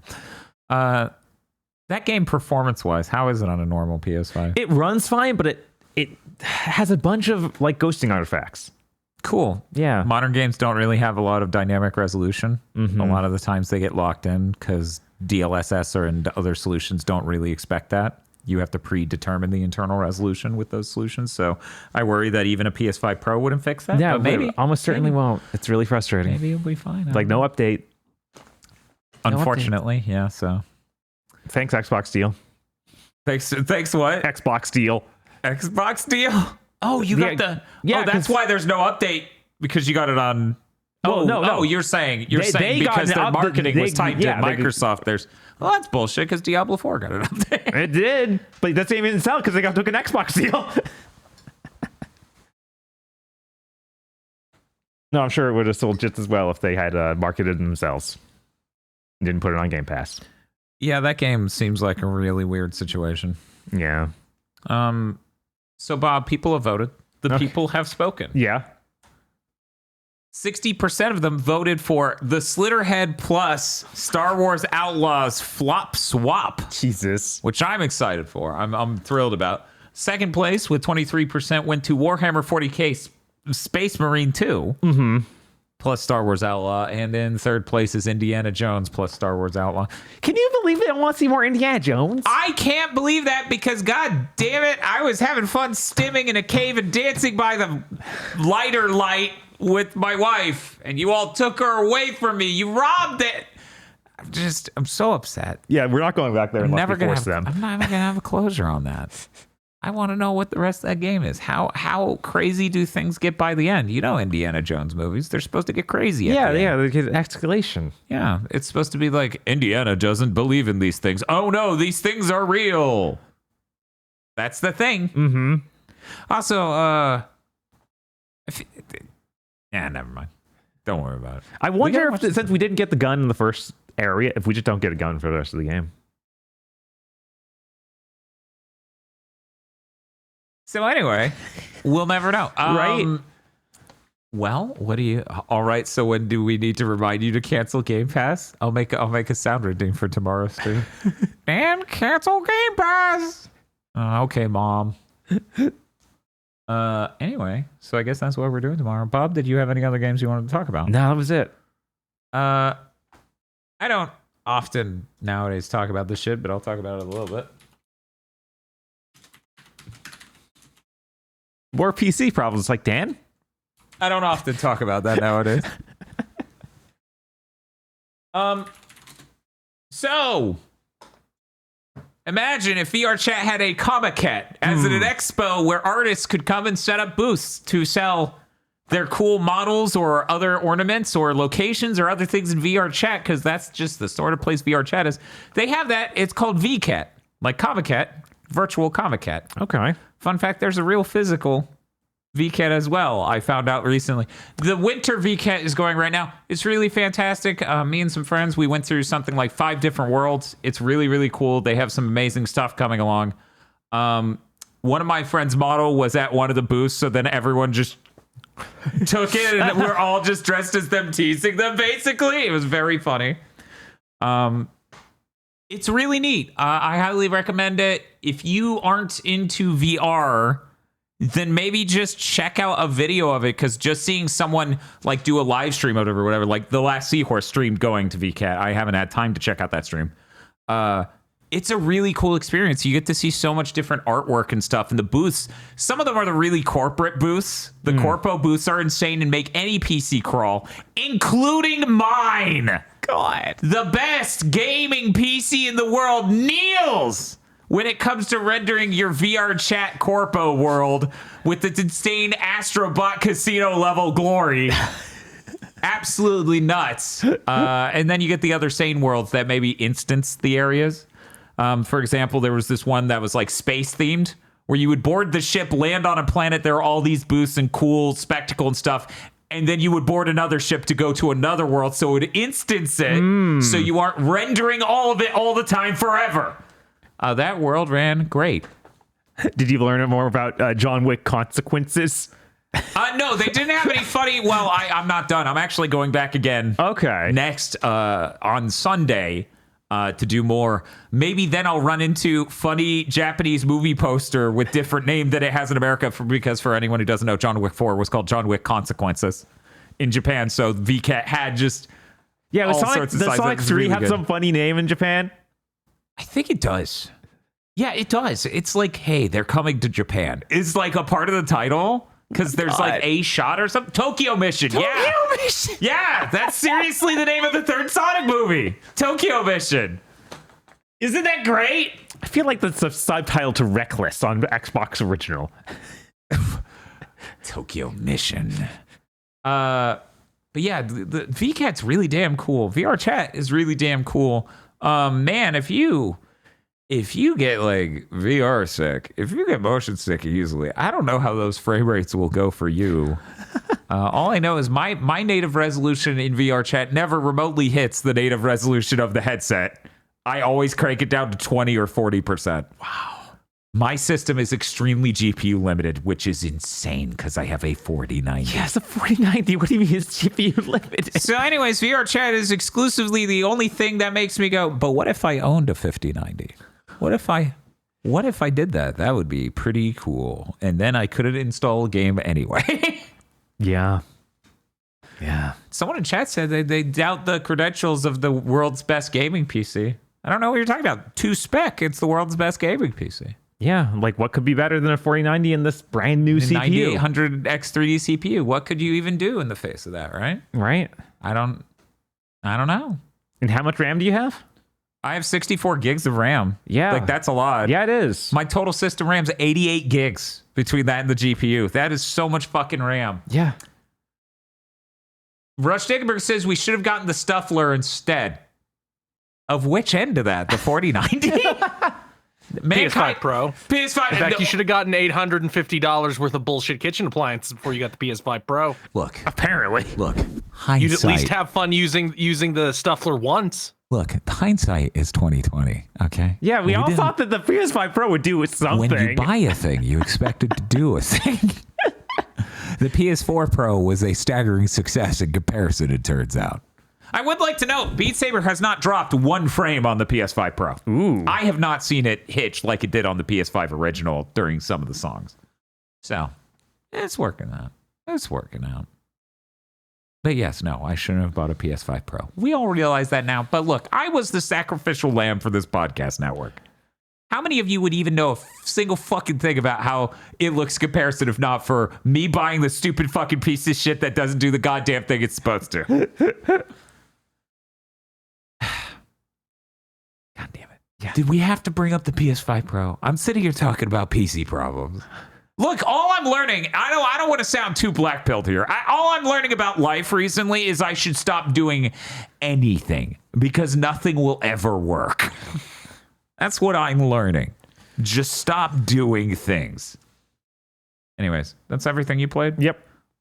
Check out VCAT. It's cool. It's going for like 1.5 more weeks. Anyways, hey, Chris. So I've been streaming YIIK IV, the big update. I'm going to disappoint everybody. I am not talking about it this week. I would rather beat it before I really discussed it so that I only have to talk about it once. I will say I am having a lot of fun streaming it. They removed all of the filler that isn't a scene going on too long, which there's still some of that. There's a man who looks like Jin Karya who just goes on and on and on and on and on and on and on and on and on and on about his fucking tea. I don't give a shit about your tea, man. How much have you played this game? I have played it for 10-ish hours. I am at the end of I just got through the thing where you go up the mountain and talk to the man about tea for 45 minutes. Yeah, I'm just sitting here and I'm like, that was so far in. Yeah, that was so far in for us. Yeah, that was not 10 hours. It doesn't feel like in retrospect that was 10 hours, but maybe. And keep in mind that they added all kinds. I'll talk a little bit about the new shit. They completely revamped the combat system. All the mini games and timed hits are gone. You only have 3 party members at a time now instead of 4. There are no revives. If a character dies, they just get replaced by one of the characters in the back row. Every character now has there's this new system with cards called Karta. Each character has a slot for 3. You put them on their slots. They act as shields that regenerate every battle. So an enemy has to crack through all your cards before they can actually damage you. The cards give you stats. The cards give you a passive effect, and you can burn the card. You can willingly throw it away to get some special effect. It works. I don't think I'm not in love with it. It works. They added cutscenes. There's cutscenes now, as in scenes that were just the portraits talking before are now cutscenes. Yeah, because they actually did have cutscenes before some of the time, not very often though. Right. But now they have a lot more. Like when you go talk to Rory and he talks about his sister and everything, that was like 10 minutes of dialogue in portraits. Now it's a cutscene.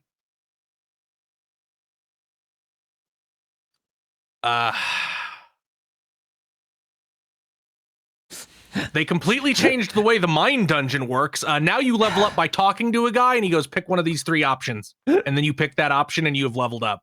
Oh, wow. Wow. That sounds a lot more optimal. They also added in, it's also now a giant Mario 64 level. You have a jump button. What? You don't need to do it to level up, but out in this Mario 64 level, which is a kind of Metroidvania because it's gated by the abilities you get to like clear obstacles in the dungeons, like the amp and stuff. It has like those items in it blocking your path. This is where you get new moves for characters because you find them out in this open world, and that's also how you get the cards, because you run around and you find these things that you trade for the cards. Why didn't this motherfucker just make a new game? I don't know. This is totally different. Some might say incomparable. That's been pretty fun to explore. Let's see, other gameplay changes. I don't really. Those are the 2 big ones: the Mario 64 level mine dungeon and the complete revamping of the combat system and the cutscenes. They also added lots and lots of these weird, what's intermissions? Starring a character that I don't know what their deal is yet at all. Because I think they're in hell. I'm pretty sure they're in hell. Are you sure you didn't accidentally boot Anton Blast? I don't know.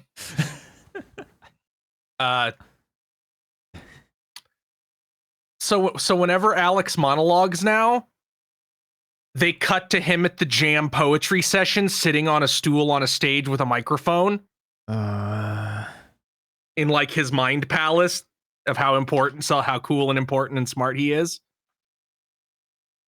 But yeah, I'll play more of that on Saturday. I'll almost certainly have beaten it by the next big thing to mention.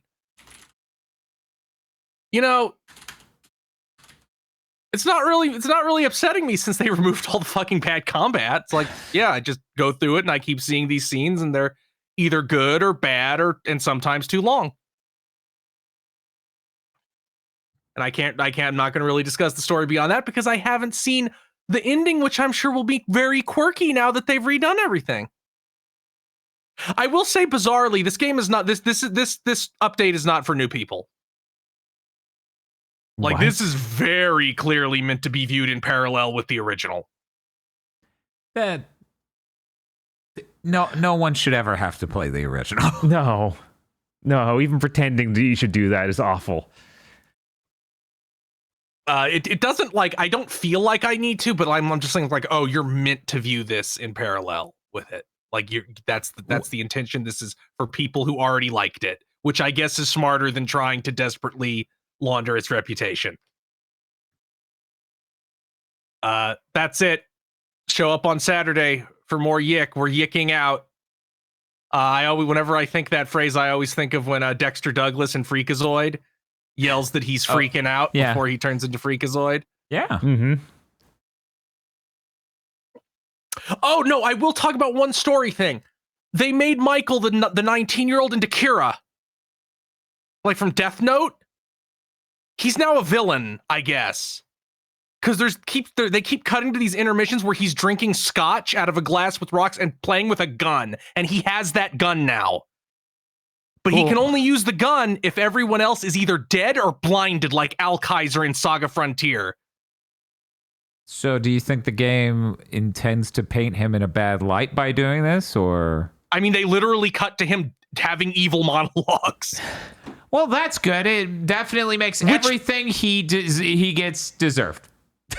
It makes it really funny because it adds this unbelievable new context of him leading Alex on like an asshole. Like, it recontextualizes every single thing he says and does and makes it really funny. That initial fight with the big spirit being that you have to lose and you run away from and you scream.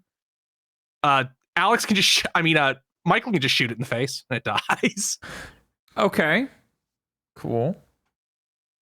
But yeah, it's interesting. I don't know if it's good yet. It's interesting. I hear it gets a lot better when you get to Grand Pulse. I think the biggest problem with it so far is that just due to the fact that they really obviously didn't have money to completely redub the main character. Mm-hmm. So wasn't that the guy who got canceled? Yes, then that is the problem. They could not get him. So they obviously cannot have him come in and do more voice lines. Mm-hmm. But they have new stuff. That means a lot of the times he doesn't talk in the new stuff, that part's fine. But the part is that seems to have made them resistant. Alex's monologues needed a fucking editing pass. I mean, yeah, this would have been a great chance to do that. Even by the major revision we played, where it's like, what the hell's wrong with you? Like, they needed to, like, the biggest problem. By the time I beat this, I bet the problem would be like, you didn't truncate more of the base game. And I don't think it needed a lot, but there's definitely conversations like, you could have cut some of this. I understand what you're going for. You gave me too much. You had it go on too long. It was effective 5 minutes ago. We're still going.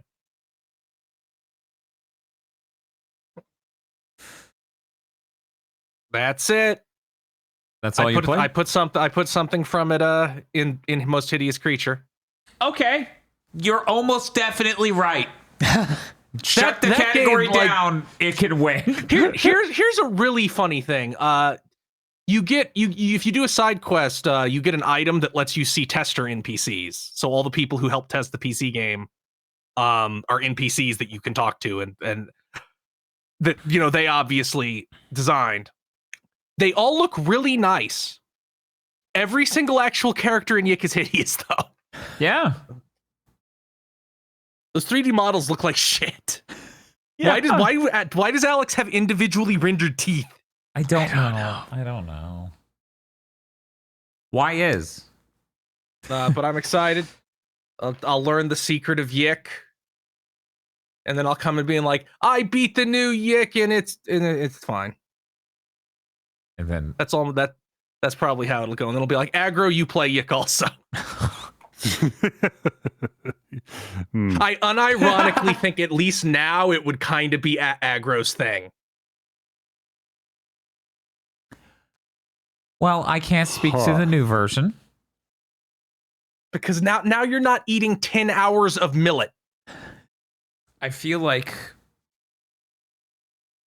Eat all these ancient grains and hear the phrase right in the manhole 400 times. You don't have to deal with that anymore. I can't speak to the new version, but I feel like the original version of Alex Yickman is someone that aggro would want to wear cement boots and toss into the ocean. Now, would he think it was interesting being subjected to this in the way the original did? I don't know. I feel like he might break like we did, where it's just like, no statement you can make is profound enough to justify what you've done to me. Who knows? Yeah, we'll see. I'll know for sure next week. So that's it. I'm done. Oh, okay. I didn't play anything else. I played Infinity Nikki for 40 hours, and then I played YIIK. At least I'm done with Infinity Nikki. I'm not playing any more of that beyond daily upkeep until I'm done with Game of the Year stuff. I just needed to know where in my top 10 it went. Aggro, what have you been doing?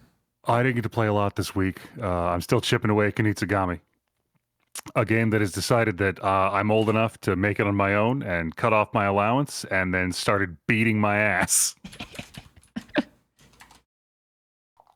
I did the same level 4 fucking times today. Whoa. What level was it? Is it the boats?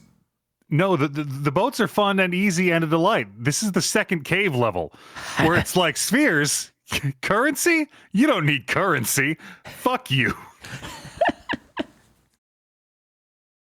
And it pulled history's greatest trick, where I carved the spirit path to a certain point because it seems strategically optimal, and then on the day after that, I am 6 inches short of opening the next Torii gate. Yeah, that happened. The game's still great, though. It's the kind of game where you can lose 3 times at a level and go, okay, all right, I have another idea. Additionally, I wrapped up Metro Awakening, a game that pulls the incredible magic trick of being crammed full of 7th gen shooter tropes and making them actually great. Great. Wow. Yeah, down to like the scripted turret segments, and okay, it couldn't quite clear the hurdle of 7th gen shooter final boss being weird and dumb. Oh. Yeah, no, that's an impossible height. Yeah, literally Synapse couldn't either. Its ideas for bosses were just copied and pasted from 7th gen. I'm like, just as brain dead as ever. I found out, because like I said, I'd never played a Metro game, and this game was written by the Metro guy. Your main character is like an actual character from the Metro series, and this is his origin story. Oh. Yeah, it's like a prequel. That's cool. Like, I was watching the ending, which I loved the ending, and then like a thing happens, and I went, that seemed significant, but I don't understand why. So I went to go like finally watch reviews for it, like, oh, that's okay, yeah, that makes a lot of sense. Look forward to Aggro doing this again for Half-Life Alyx.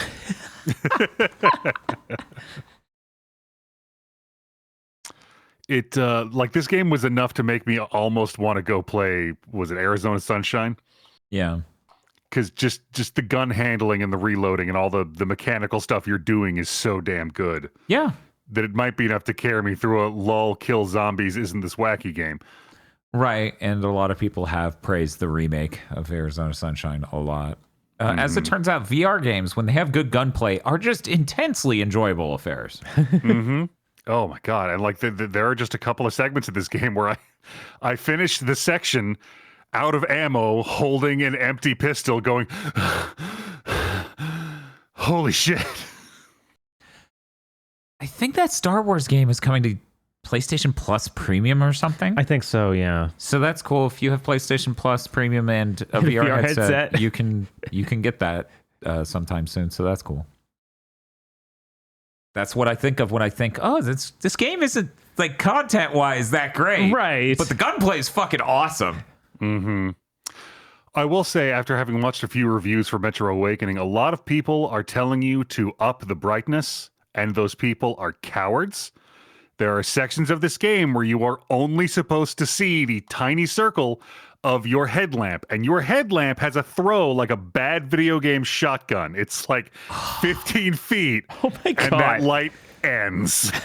That's really good. Yeah, this game's real good. But that is all I have played this week. Okay. Chris was just talking about it, but to repeat it again for the people in the back, Chris is going to be streaming more YIIK IV over on his channel. Did the shout out a moment ago, so look forward to that. And tomorrow, I'm very excited. I get to find out what Slitterhead is. Yes. And whether or not I, the strongest fan of Third Birthday in the world, can finally be its sole defender outside of twitch.tv/Gillaria. That guy loves it. But he also loves Michigan Report from Hell. Yeah, I'm excited to play Star Wars Outlaws. Maybe that game's great. Yeah. I don't know. It could be. Here's the problem. Both these games have PS5 Pro modes. Oh, no. So I don't know which... Yeah, so I don't know which game... You're like, Slitterhead is getting the short end of that stick. Fuck that. Put it on the PS5 original. I think it's funny if you give Slitterhead the PS5 Pro, honestly. I do. Because it's not going to do anything. It has more of a chance of doing something to Slitterhead than it does Star Wars Outlaws. No, Star Wars Outlaws very specifically implements PS5 Pro in the worst way you could imagine. Ooh. So like I said about how giving it to Slitterhead. I'm just saying, it would be pretty funny to be like, chat, aren't you impressed? Don't you like how professional Star Wars looks? Jesus. It's got the high-end tech. It's Ubisoft with all the money. They have so much graphics. Also, we want most people to know what Slitterhead will look like on their system, because after they watch our stream, they're going to be like, oh, hell yeah. Now this is for me. Hey, Bob. I've been meaning to tell you. Yeah. By the way. Podlords. And we're already there? Holy fuck! It's the Podlords. Oh, fuck. It's the Podlords. My God. Fuck, it's the Podlords?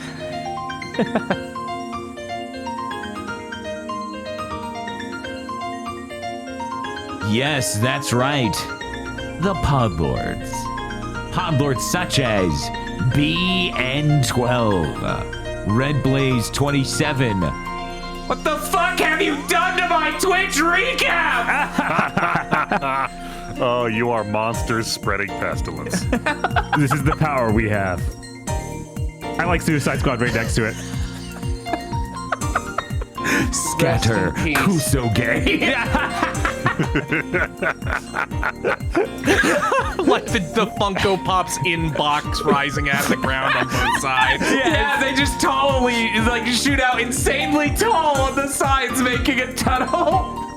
Yeah, as he drops his giant one made out of like Funko Freddy. Rado. 101 Shades of Wonderful Remastered. WTF Spider-Man. Mr. I Like Spam. DFW 3K. Muckbun. Bountiful blessings to you all. Especially today. So many bounds. Chris C. Uncut and unrated Juice of Frost. Oh no, it's Potteru. Luigi Smith. Ladies and gentlemen, the winner of this year's Game Awards is... Insert game that one here. What a shocking turn of events! The Atlanta Falcons. Medical strip. Indigo Sykes. Foul Growlith. Gaijin has been disappointed in the lack of Hashire Soryo, Kazunoni, Tsukimi Waro, Padaru Padaru. Hooray. A raccoon that's super excited the holiday season is here and is totally a real, actual raccoon. I'm not buying that for a second. That all hangs together. A raccoon watching the Game Awards closely. Get that Silk song. Evil Lucario. It's not just the game industry burning down. Okay, come on now. Sarlene. Huge Soul Reaver fan excited to play it for the first time. Yeah, that came out this week. Balatro. Why? Fuck you. Why? Podlord, I need you to write damaged on his forehead.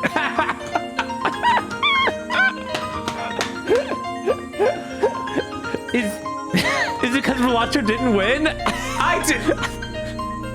No. Dan Shirley pulled these before the Game Awards. Nope. That's what the gap was. We'll never know what his message meant. Posting the flagship Monsters Until Wilds is here. Here is Ludicrous, the Azure Lightning. Oh, did he go add to the mobile game? Oh my god. Consider mouthwashing Jimmy for most loathsome bitch. Krungle Spum. Pleochrome. In the most recent production meeting for the 1,000-Year Blood War, Kubo said a name that made all the staff scream. Candlejack? Yeah, that's the one. Yeah. Dan despawn Agros Bear right now. He said it.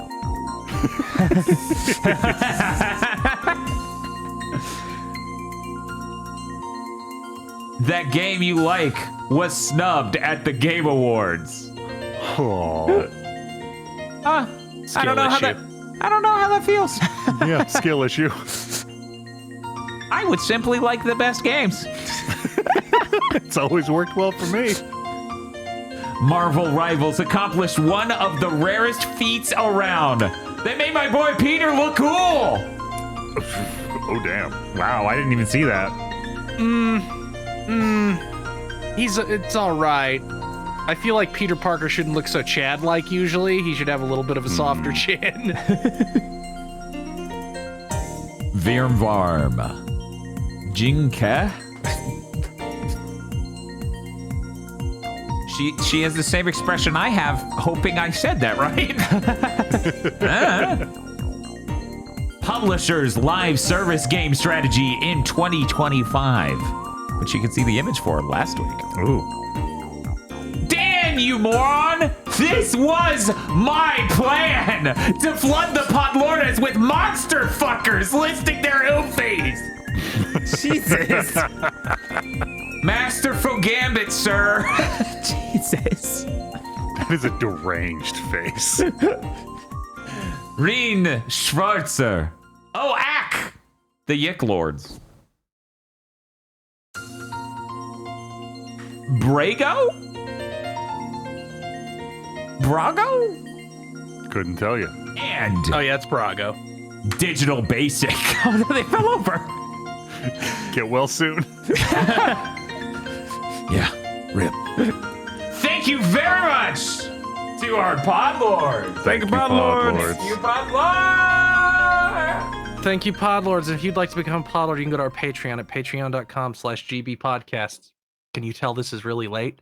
For as little as $5 a month, you get access to many benefits such as early access to Chugging Bleach and Pokemon Go to the Movies, our 2 monthly anime review podcasts. Pokemon will be around for like a month longer. Game of the Year is really extending that benefit's lifespan. You get extended content from other shows we do. You also get a patron reward, one a month, either a commentary track for a horrible thing or a private show for a good thing that you get to vote on. And there's other benefits here and there. That's patreon.com/GB podcast. If you don't have any money, it always helps us mentally to spread the word. Rate us on Thursdays. Rate us with a T on your podcasting app of choice, and leave a comment, subscribe on YouTube right now. Also follow us on Blue Sky. Chris Wolfhart, Dr. Aggro, GigaBoots, we got the links in the description. Yeah, I'm fun. At GigaBoots.com. Everyone else is the thing he just said, .bisky social or whatever the default is. 1 second. I got a cool image to pop up for the news. It's patreon.com/GB podcast. I hear we got news. Yeah. Before that, every time these pod edits come up, like the one you showed earlier, I just think of Todd as Elder Toguro. So it's Jin Karya and Elder Toguro, and you can see just him jumping up on his shoulder. Oh my god. Why are you giving them ideas? Why are you giving them ideas? They don't need ideas. Anyways, here's a really cool gift that was relevant today, I suppose. Yes! It's been so long. I hear we have news. I'm gonna look at the document for what feels like the first time ever. God, I'm not ready for how long this news document's probably gonna be. Do I have the strength? Did someone else write the Funko news? Okay, good. Funko Pop took down all of itch.io for several hours. That's insane. Because they used an AI-powered copyright protection service that put a claim on a web page, only instead of putting a claim on a web page, because reminder, itch.io should be safe harbor doctrine or whatever. They put it on the whole fucking thing, and the people who do the hosting for itch.io took down the whole site. Then the president of Funko doxed itch.io's president's mom. They apparently contacted the owner of itch.io's mother. That's real. What? So that is getting your legs broke behavior. Yeah, I think it's time for a second year of Luigi. We can't have too many of those. Oh, poor Nintendo. What are they gonna do? They're gonna be like, Mario has no brother. They're gonna be like, actually, you know what? Mario's an only child. He's 27 and only child, and he's never been a plumber. Yeah, absolutely. He has a sister now. One moment, you're cooking. 1 second. Is her hair purple? Why not? Oh, yeah, we can do that. See you, Luigi. You died a hero. What else do we got here? We also got the Xbox press portal lists PlayStation 4, PlayStation 5, and I believe Switch. Oh, my God. All as Xbox platforms of preference. Oh, my God. Cool. No, not Switch. Again, PS4, PS5. What the fuck is... Continue. Well, the Switch isn't gonna... The Switch will be outdated in a year. So about... Yeah, they're not going to make a new fucking Xbox. Yeah, they're totally making one. It's portable, and it's going to run every game, and it's going to be so good. It's going to be the best. And chat, Phil loves you. Yeah, and your dad's coming back from the grocery store. He's going to have those smokes, and he's going to be ready to raise you. And he loves you. Because God knows you need a chat, because you keep yelling, that's my mom at every lady you see. Look, guys, it's fine. The PS5 is an Xbox. I've seen the commercial.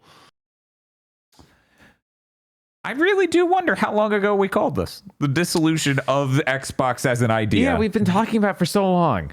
It feels like forever. At least the gamer premonitions for gaming in the 2020s. Jesus Christ.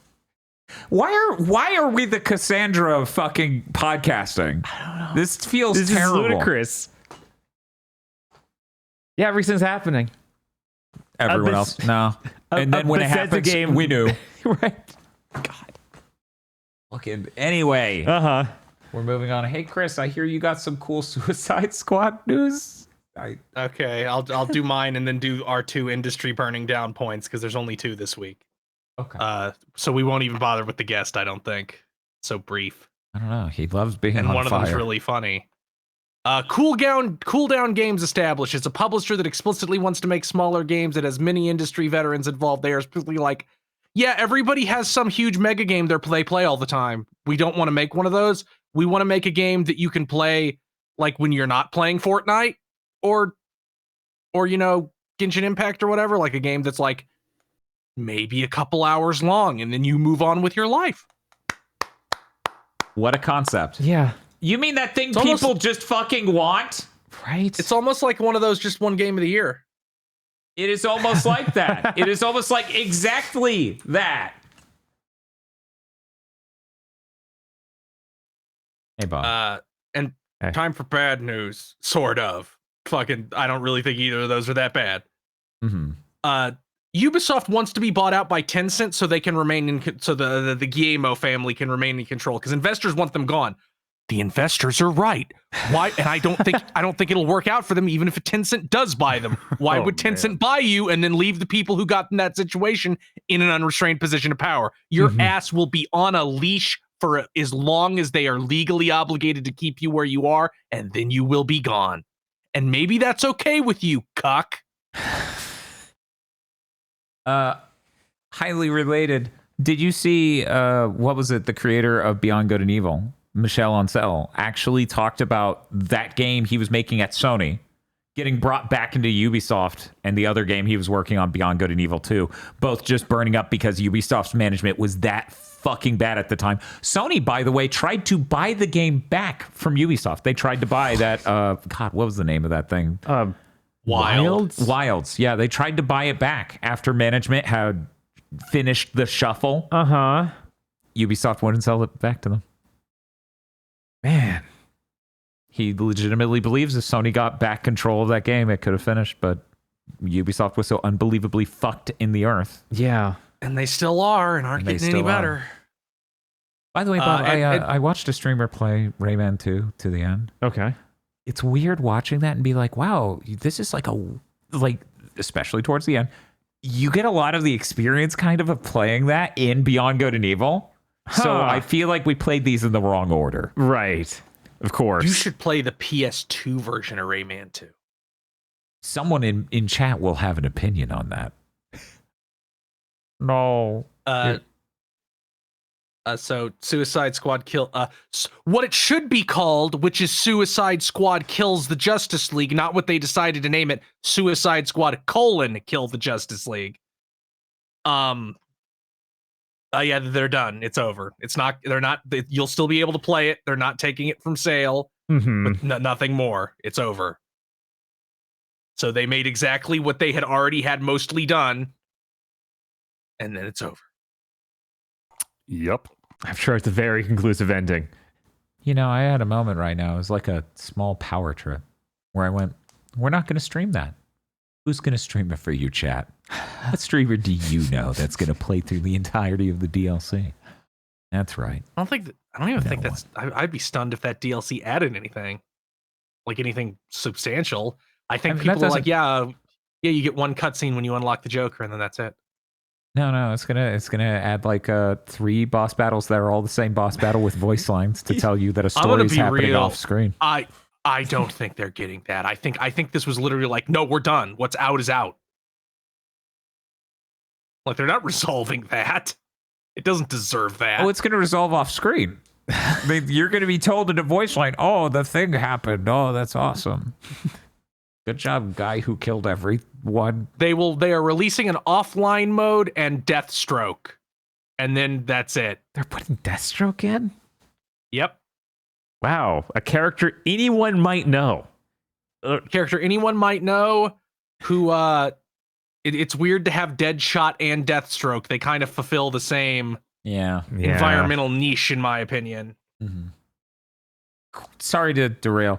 Chad, I just had a question. It's kind of spoilers, but whatever. I'm okay with that. Is Condiment King in the Quest Batman game? Because that'll change the pecking order right now if you tell me he's in it. I'll go play that right now. I realized that was the dude I wanted most in that context. Fair. Anyway, continue. The dark, gritty version of him. What was that? That was it for the burning down segment. Oh my god. Yeah, wow. that was it. We didn't have very much burning. Hopefully we won't have any more for the rest of the year. Hopefully these motherfuckers have the PR sense to not fire anybody till after New Year's. I don't believe that, but hope. We need hope. Let's go to Bob for news, Bob. Sure. That new Team Ladybug game, Blade Chimera, we got a release date. It's going to be out the 16th of January. You promise? They promise. We'll see if they do it. It's only on Switch and PC at first, though, so no PlayStation version. PC Gaming Arc. My 4090 can't play Blade Chimera. No! Oh no. Jesus. It tried to play a video and crashed. Oh my god. My god. We got new information about the new Zenless Zone Zero update, which is adding PS5 Pro support. To make it look worse, yay! And also removing all of the TV dungeon exploration stuff that was in when we played. All of it. It's just gone. Like, apparently you can beat those missions in some new mode, and then it unlocks the original version if you want to play the weird TV stuff. Oh, okay. Yeah, so they made those into actual levels. That's cool. Thank you. So maybe I'll play it again. You can also play as any character you want in the hub area.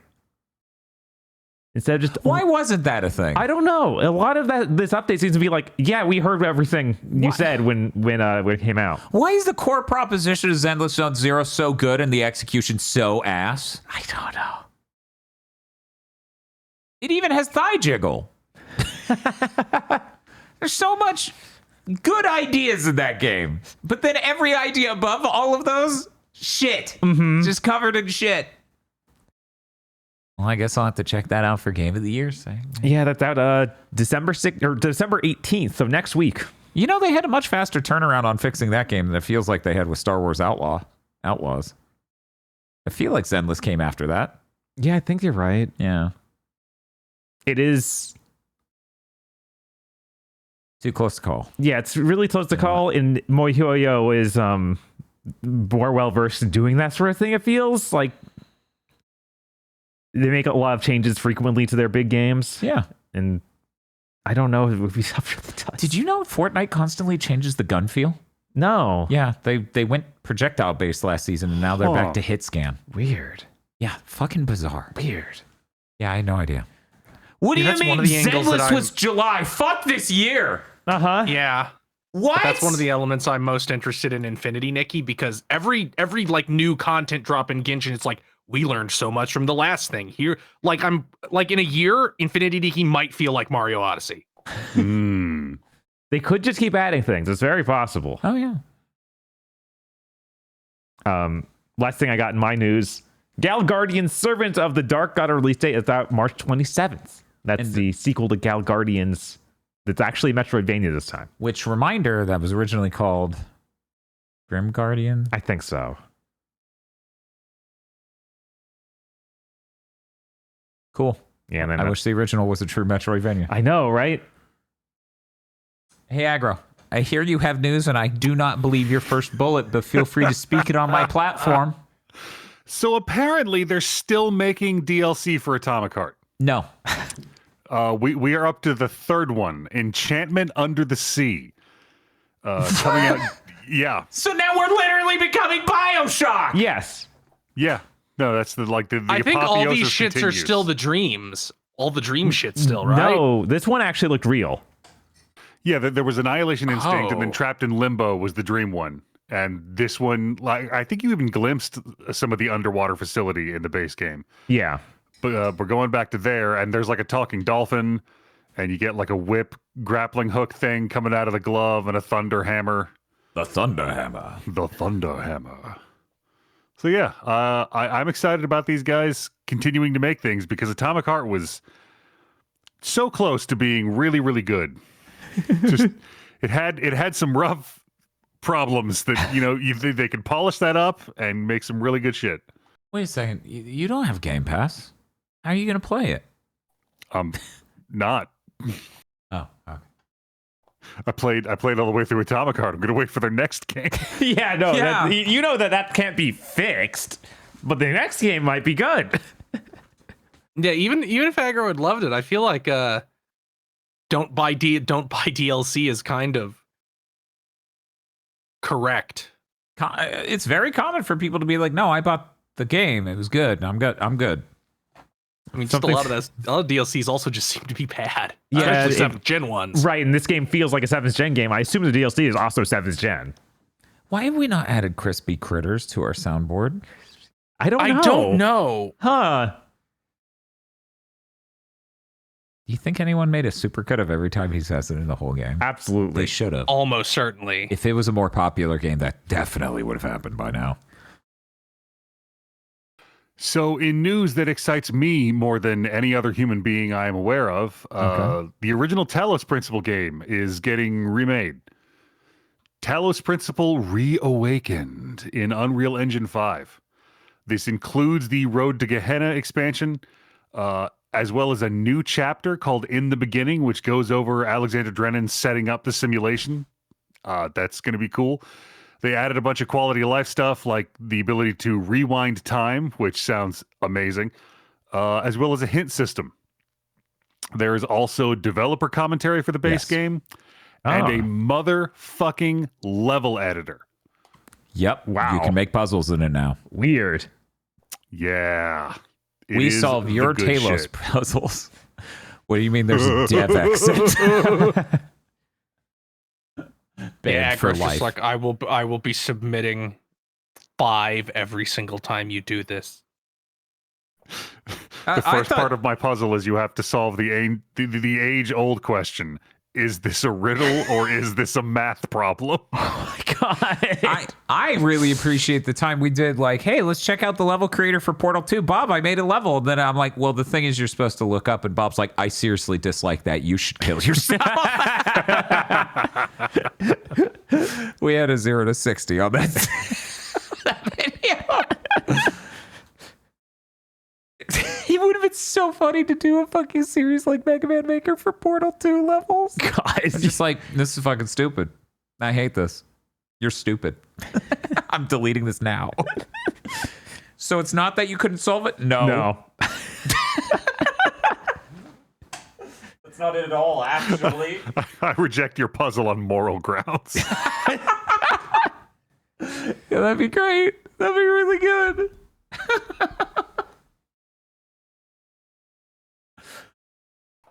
So Nintendo has finished its buyout of Monolith Soft, which is not, I should note, Monolith Productions. No. The people who made Fear and Middle-earth Shadows of Mordor. These are the Xenoblade guys. They had apparently, like, they owned 80% of the company already in, like, 2007. In 2011, they moved up to 96%. And somewhere between Monolith Soft putting out a pamphlet that listed Nintendo as a partial owner in February, and they changed their website in October and November. Nintendo just owns them outright now, 100%. They seem to have somebody's retiring and is like, yeah, that symbolic 4% can just go to them, whatever. Mm-hmm. Yeah, they seem to have a really good working relationship. Monolith Soft is helping them ship seemingly every game ever now. They are. And Nintendo is letting them make Xenoblade games for the rest of time, it feels like. Yeah, and a 96% stake is basically, yeah, you own them. There's no... Yeah, like they've been a subsidiary for a while. Yeah, it's like, you teach us how to make open world shit, and we'll let you keep making Xenoblade games. They're profitable anyway. Who cares? Yeah, I mean, I still think the next thing from them on the Switch 2 will be a watershed moment that will be a core part of this insane shift to... Actually, the Switch 2 is good enough. We don't give a shit about any of this ray tracing or anything else. That game looks amazing. Because I thought Xenoblade 3 looked really great for something running on an insanely outdated phone. Oh, yeah. No, that game looked great. So, Christopher Barrett, lately of Bungie, who got fired for cause defined as gross misconduct, is suing Sony and Bungie. Oh. He is alleging that all of the sexual harassment stuff they're saying he didn't do, that they didn't even tell him that's what they were investigating him about, that he only heard about that after he got fired, and they fired him so they didn't have to pay him $45 million, and they could pin all of Marathon's problems on him. I'm going to make a wild statement. It's both. Yeah, I'm really excited for this lawsuit to go forward because if he's telling the truth, that's wild stuff. If he's not telling the truth, he's going to look like the biggest idiot ever. Yes. I am willing to bet it is both, and that Sony was like, we can get a PR win, we can get a look at us clearing out people, and we can not pay $45 million. All wins for Sony. Absolutely insane news cycle. Yeah. Yup. Looking forward to it. Something to look forward to in 2025. Jesus. We just play the parentheses. Litigation will last till at least 2026. Of course. You do the Wii Sports do, and we have like a custom graphics, like fucking news station. Did Chris Barrett do it? Parentheses, does he deserve $45 million? All you had to do, all this contestant had to do to get $45 million was not be a pest. Is he a pest? Cuts to the game show board. I'd like to direct the members of the jury to boot up Anthem. Or fuck Marathon. Yeah. No, I Keep get doing it. that. I get why you would mix it up. Jesus. That's rough. At least they're not calling it Concord yet. I mean, hey, it's free.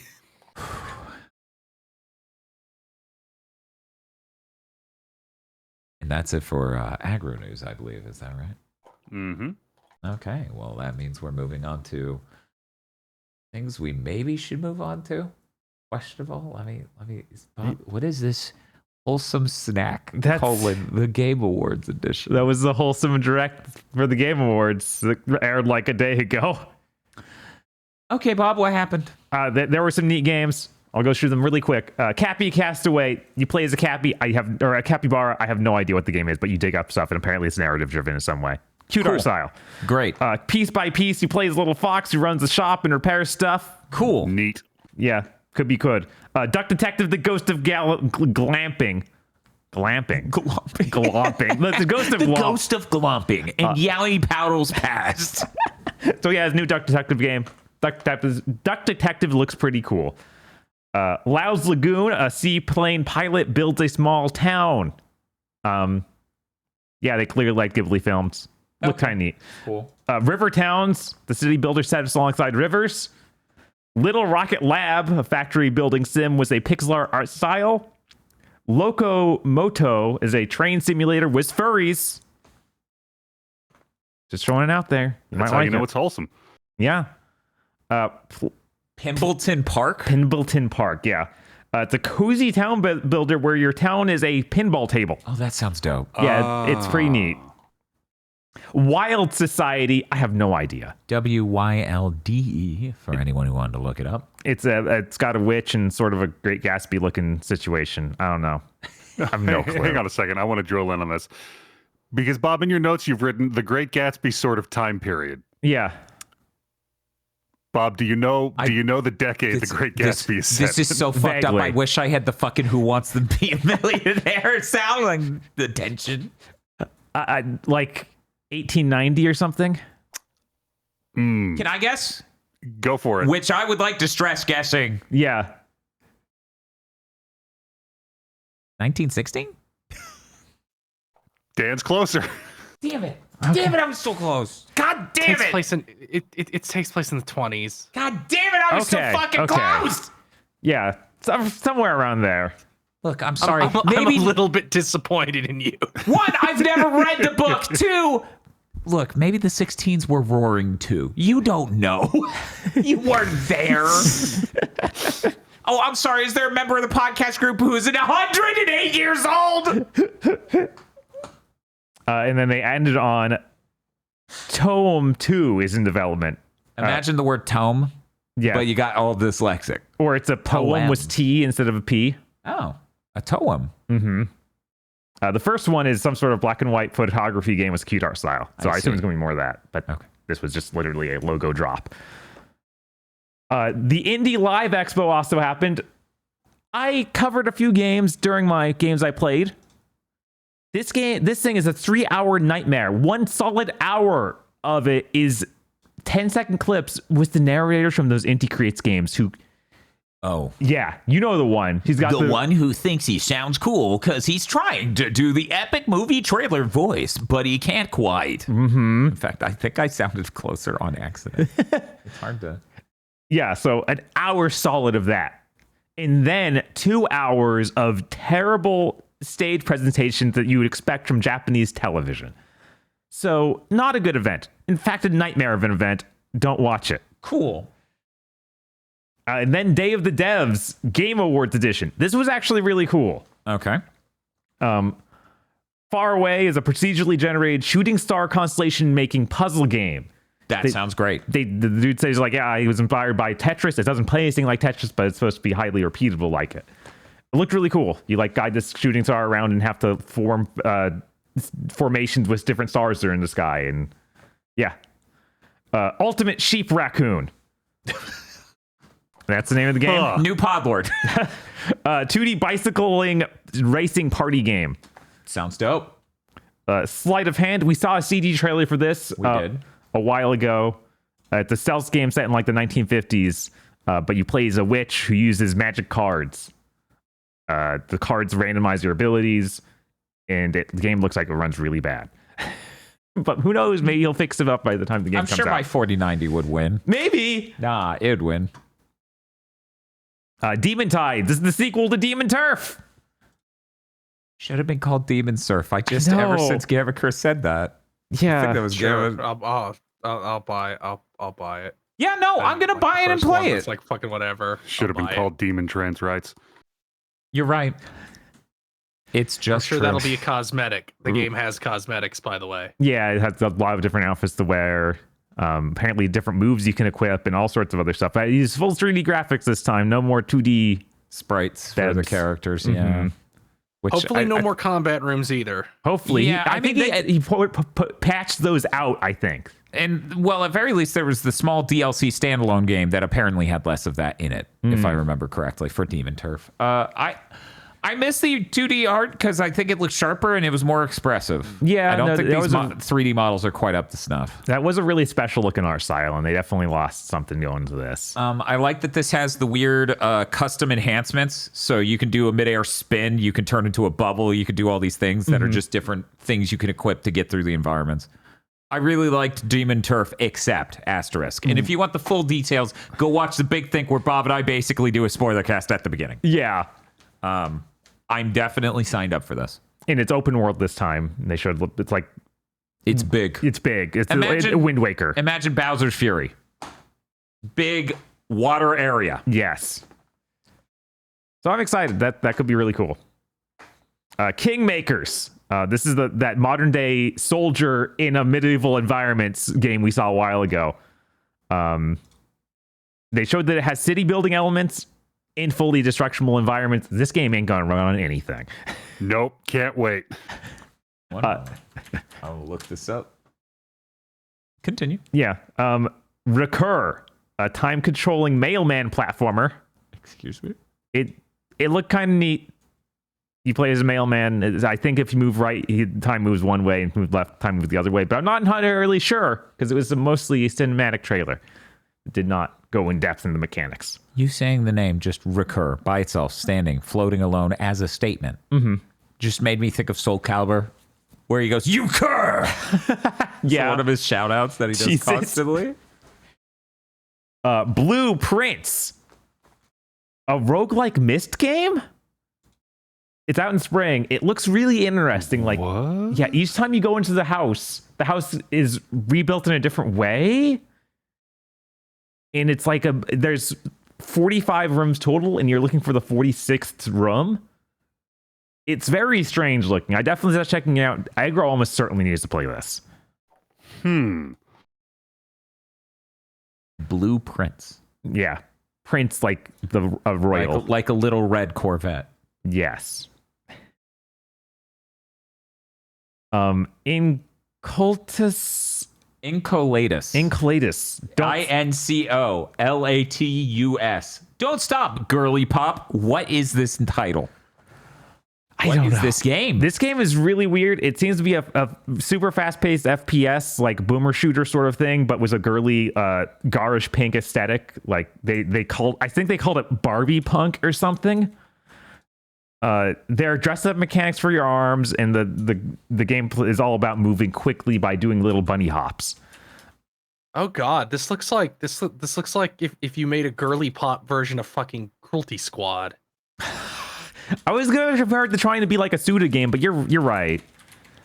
I just found out in Giggle Documents while we were live, Chris used the cut operation instead of copy. So when he removed it from the document, I was like, okay, I got this. Control Z.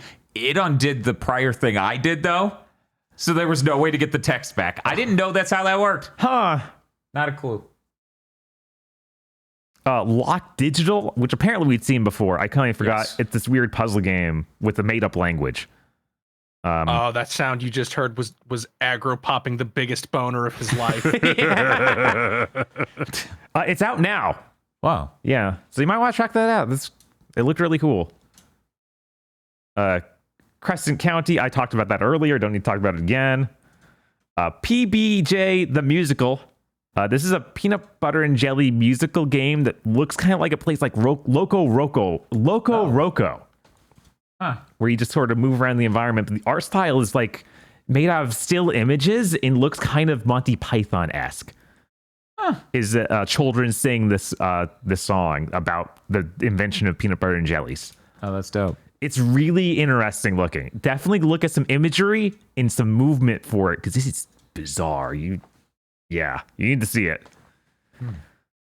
Curiosmos, which is a solar system simulating game with a cute art style. You actually build the planets yourself and inhabit them with creatures. And apparently there's a villain that is literally a black hole that's trying to consume your universe. Huh. Looked really neat. They showed Inconbini again, which is that game where you run a Japanese convenience store. Because konbini means convenience store. Inconbini. So it's inconvenient. I see. Or maybe it's inside a convenience store. Honest, seems like more what they're going for. Because the whole thing's about you being the convenience store worker and meeting different people's lives. I mean, you are literally in it, but I think there might be a metaphor here. I'm not sure. Okay. Because he seems like the dude did the introduction to this inside a Japanese convenience store. It was like, these places are great. This is incredible. And he just seems really hyped for it. So I don't know. I don't think there is going to be inconvenience. You're like, there will be no inconvenience in this game. What is this moment we're having? Anyways, it looked cool last time I saw it. I assume it still looks cool. Yeah, it still looks pretty cool. Cool. Feltopia, that's it. Feltopia. It's a cute 'em up where all of the characters... Yes, they said it themselves. We're back, fuckers. Right? Every single character, enemy, everything is made with wool. Like hand animated. It looks incredible. That's dope. It's not until 2026. I assume because it's going to take that long to make this many things. But everything they've shown from it looks incredible. Oh, yeah. This looks fucking nuts. Yeah. Oh, man. Holy shit. Okay. Yeah, Feltopia looks dope. Yeah. Easily one of the best ones to show here, honestly. It's just so good looking. Blippo Plus. Is that for me to get my Blimpo sandwiches or whatever? My Blimpy sandwiches? Sandwich pass? So it seems to be a game about channel surfing, but with a Game Boy camera aesthetic. Cool. I have no idea what the game is, but it's made by the people who did Untitled Goose Game. Okay, that's dope. Yeah, I assume it's going to be like the beginning of Metal Gear Solid 5. Sorry, 4. Oh, great. Where you can just channel surf a lot. Well, that was the best part of Metal Gear Solid 4, so I'm looking forward to it. It was. We got here about Hyperlight Breaker again. The early access starts in January 14th. That is, of course, the co-op 3D action game that is the sequel to Hyperlight Drifter. Yes, which apparently is a prequel. I don't know why they need to specify that. I feel like that only makes it less interesting world-wise, but okay. And then they ended out on Tankhead, which is a sci-fi tank building exploration game, which with roguelike elements. And the bosses of each level are called tank heads, and they're these gigantic monsters that don't seem like tanks at all. But you are a tank. You are a much more typical tank. It looks really cool. I definitely just checking it out. It plays like a little robot man. I pray for this game to disappear into the ether and never become a focus of interest for us, because my God, if we go back to the 2021 meme, that is, I'm Takehead. Yes. I'll lose it. I can't be trapped in the infinite Tsukiyomi like this. It's bad enough we're still sticking with plan. By the way, I'm going to ask this to Chris and Bob. What's up? Chris and Bob were there. It only really got solidified after the bout arc that his shit was plans, right? That's when the segment "Was this his plan?" arised, when he escaped filler and injected himself into Ichigo's brain, right? That's what happened. Maybe. Yeah. I think he definitely had like his epic ruses of there was definitely like 4 times when he revealed my plan was actually. Yeah, and we were like, motherfucker doesn't have shit. But I just feel like the meme really solidified into the crystal entity it is today when he escaped into canon content, which makes me feel insane. Yeah, I was like, it might have happened at the very last plan that he had. That's true. Because I feel my God, nothing with the Jokai crest with salient or a good idea. Right, because there was so much nonsense in that last few episodes. It was like, surely this was his plan. So that's it for news, right? No more news? There definitely wasn't a giant award show we just finished watching, right? A giant 4-hour award show. Yeah. Does anyone have some brief summary points? I can whip us through them. Okay. Ninja Gaiden Ragebound. It's a 2D Ninja Gaiden that looks real cool. SNES type graphics from the makers of Blasphemous. It looks hype. Yeah, very hype. Emu is publishing. They publish Streets of Rage 4, so I guess they just find these Japanese companies like, can we have this sick indie dev make a thing with your IP? Mm-hmm. And I guess they go, okay. One move away. It's a physics-based game where you pack shit into a car or into a trailer or whatever. Yep. Slay the Spire 2. It's Slay the Spire 2. Yep. Dave the Diver expansion in the jungle. Okay. Warren Spector's new studio, Other Side Entertainment, announces Thick as Thieves, a multiplayer thief 'em up that you should play as soon as it comes out, because it ain't going to be there very long. Yeah, that's It's also not till 2026, so you have a while to get ready. Doom. There's no way that's game coming out. 2026? You serious? No, it's not happening. Yeah, I worry about any project that's that far out. Yeah. Fucking Bamco announced Shadow Labyrinth, a game based on the secret level episode of the Pac-Man episode of Secret Level. This is getting a fucking physical release. It's $30. It looks like shit. It looks really cheap. This is the most Ouroboros eating its own tail shit I've ever fucking heard of. Like, are you serious? Yeah. Yu Suzuki is making a game called Steel Paws for mobile for Netflix. It looks kind of cute, I guess. I'll never play it because it's on Netflix. The end. Kyora is like a 2D pixel colony game. It looks kind of like Terraria. That might be neat. Sifu Studio Slow Clap announces Rematch. It's a game about football. By that, he means soccer. What if we played Rocket League on foot? What? I'm sorry, I should have said football. Football. Celeste 2 announced. It's a big CRPG that's a sequel to a 2020 CRPG. That first one used D&D 5th edition. I don't know if this new one does. Which Celeste 2. Not Celeste 2, which is what I thought 2. he said when they introduced that segment. I'm like, wait, what? Yeah, no.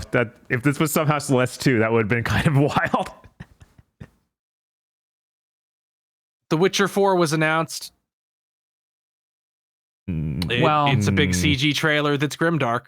I think they already announced The Witcher 4, so technically it was just showed with the cinematic trailer. They actually showed anything related to it. Elden Ring Night Rain. This is a bizarre co-op game where you spend 3 days, in-game days, running around with your squad mate, and at the end of each day, a boss spawns. It also is a hero-based game. You don't create a custom character. You pick one of 8 heroes that have their own abilities and equipment. What a weird thing. Yeah. This is fucking bizarre. I guess that could be neat, but I don't know, man. I wonder how much they're gonna charge for it. I think they said it was 50, but I don't know. We forgot to mention during the Witcher cinematic trailer, it was in engine, Unreal Engine 5, so that means nothing. Right, I was how like Hellblade 2 looked. And it was running on an RTX 5090. Didn't they just say an specifically unannounced said card? unannounced RTX GPU. So it's definitely the 5090 they're announcing next month at CES. Holy shit. This is where games have gotten us. I mean, that's CD Projekt Red. That's always their fucking deal anyway. This is nuts. First time we show a video game, it's on a GPU, not even announced. I think this is a first time event. Anyway, continue. Yeah. Final Fantasy VII Rebirth is coming to PC in 6 weeks on just January 23rd. Yeah, they actually released specs elsewhere, recommended specs. Yes, they did. Yeah, so those are out there. You can look at them. And they were like, we're going to try to get it working on the Steam Deck. And I'm like, sure. Good luck. Sure, my brother in Christ. So Catly, a weird, horrifying looking cat game. This shit is made with AI. 100%. God. No, this is not a guessing thing. There was literally a bullshit meme coin called Catly that also had AI generated cats. The owner of this studio previously worked in finance, and they block anybody on Twitter that asks if this is AI generated. Wow. So there isn't even a game. Got it. Cool. I mean, considering that it was PC, Nintendo Switch, and Apple Watches, it was probably not going to be much of a game to begin with. Yep. Cool. Fumito Ueda announces his new untitled game that seems to just be called Project Robot. It looks like Shadow of the Colossus, but sci-fi. God, that's yeah, so it cool. looks unbelievably dope. I can't believe that Sony doesn't have this, and this is Epic Games. Yeah, that's so stupid. Yeah, Sony sure is fucking day drinking right now. Yeah, just completely asleep at the wheel. The Outer Worlds 2 comes out next year. They showed a trailer that showed the game. Okay.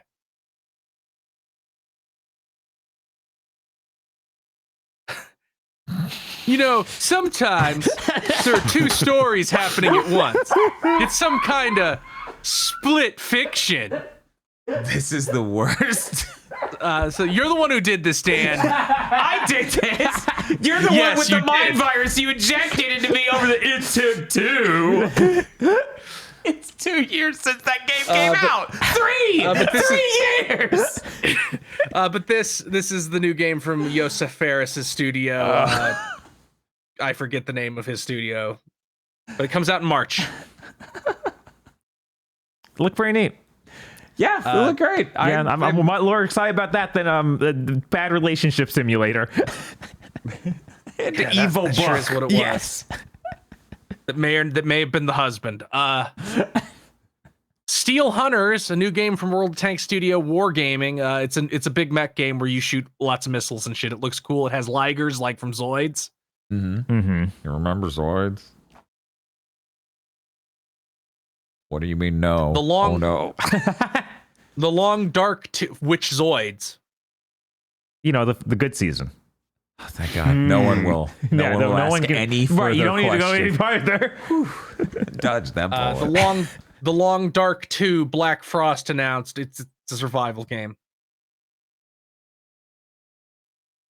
Borderlands 4. Borderlands 4 got a big epic gameplay trailer. It was so serious. Yeah, weird. It was so serious. Looks cool though. Yeah, I'm excited for our spoiler cast. Yeah, of course. Yeah. Did that get a date at all? 2025. No. That's it. Okay. Yeah, just that's something, I guess.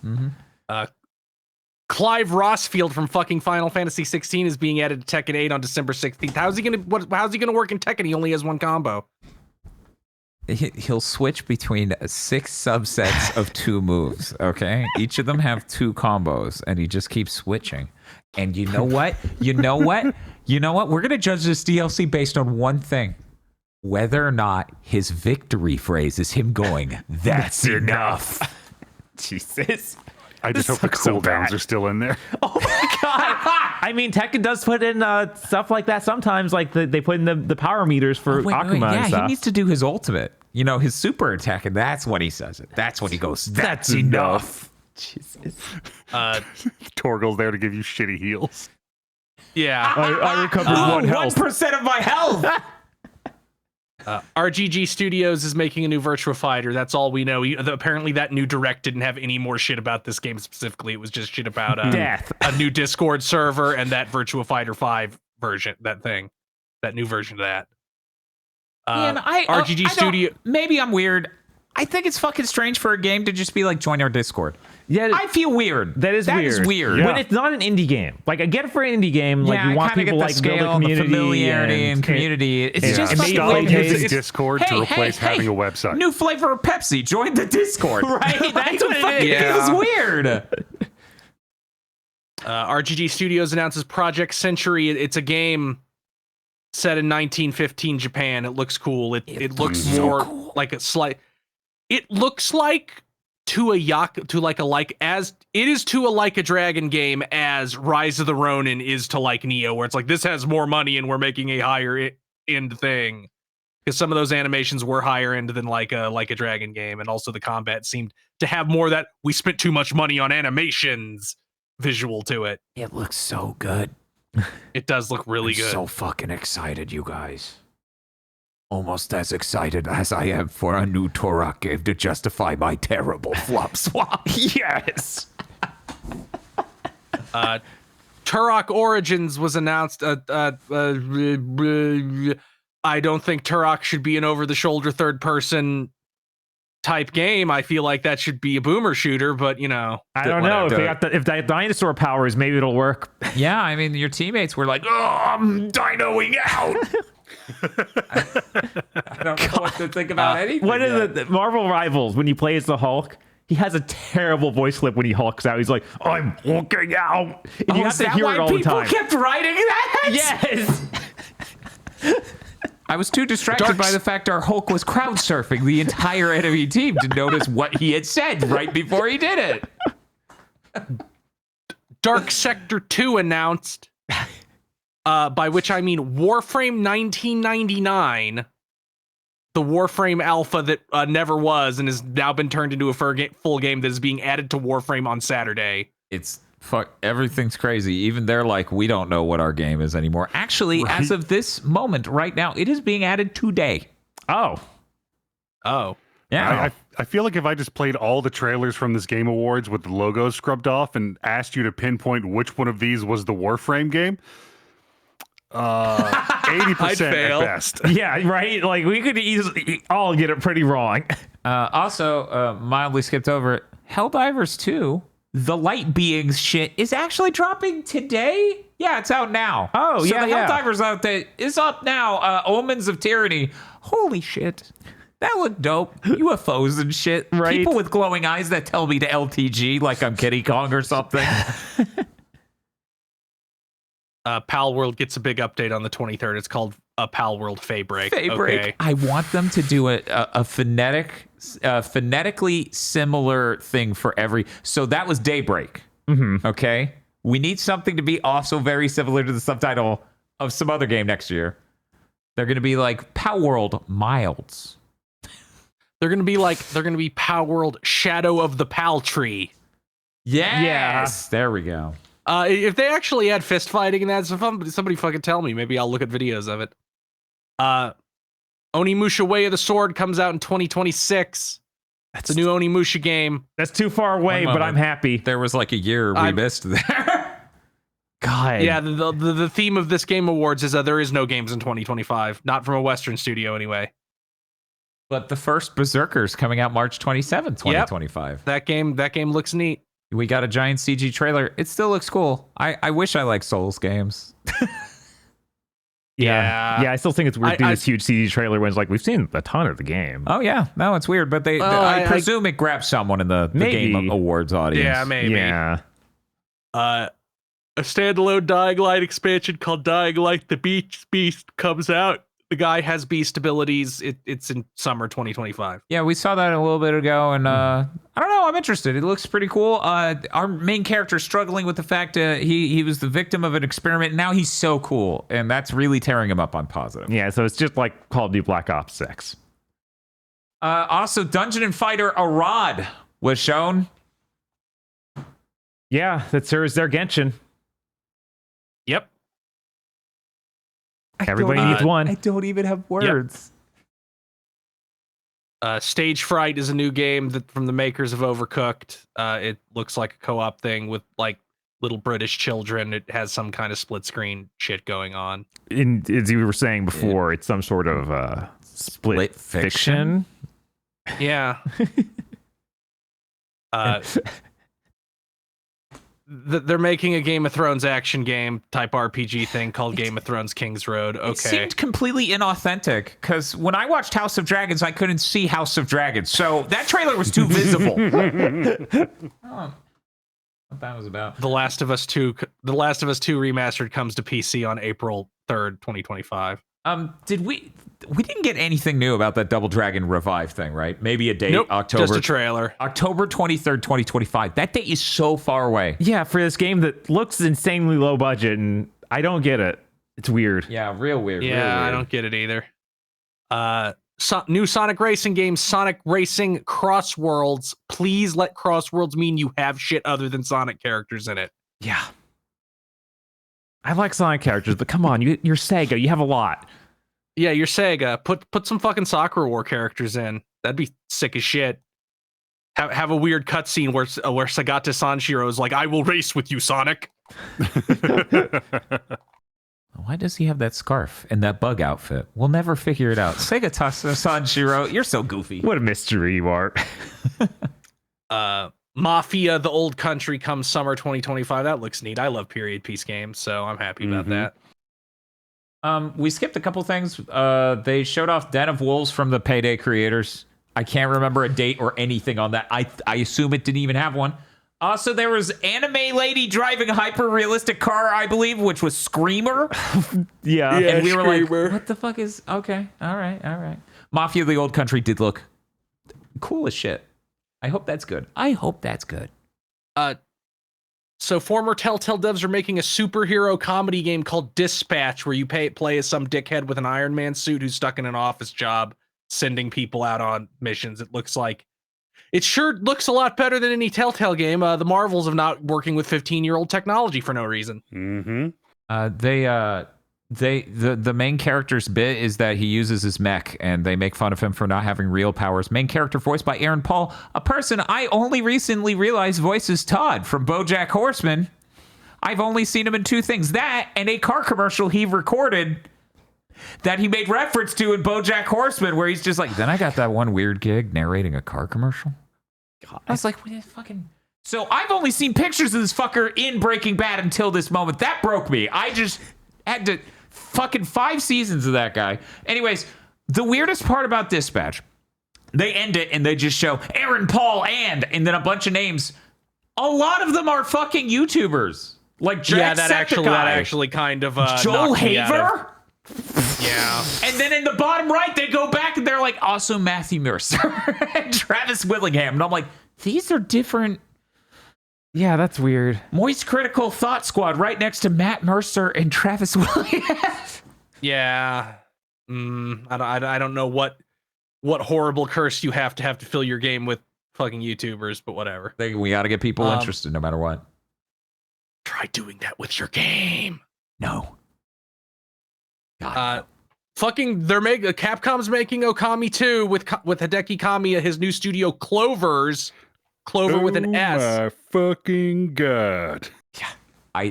Yeah, this was a real oh my fucking god moment. This was impossible. Okami 2 alone. Yeah, insane. Yeah, absolutely. No, they would never do that. Kamiya directly being involved, even crazier. And Capcom Clover's funding it and making it. Completely insane. Not some sort of Capcom let someone fuck off with their IP. Yeah. Clovers, they are a 4-leaf clover. They have the 4 C's. Their 4 C's are creativity, challenge, craftsmanship, and the 4th C is something each member of their team independently brings to the company. Huh. Let me see. Let me see what the specific line that I liked that Kamiya said on the website for the company. Clovers may be small in size, but we're big and strong in spirit. You can count on us to strive to fill your gaming lives with joy, with the same convictions I've had since I first entered the games industry. The games industry is a vast field, and we're hoping to sprout in it like a 4-leaf clover. I hope you're looking forward to seeing what we do. It's rarely in history has a man ever been so back. Between Onimusha and this, I have faith in Capcom. Yeah, no, it does feel like they're back. This sure dashed the worries about bad performance and maybe getting up their own ass with their games being too big aside.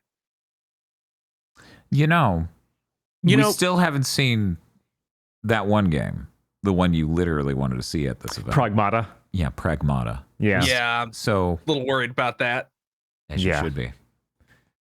And they still need to announce a Mega Man game, but Kami is making.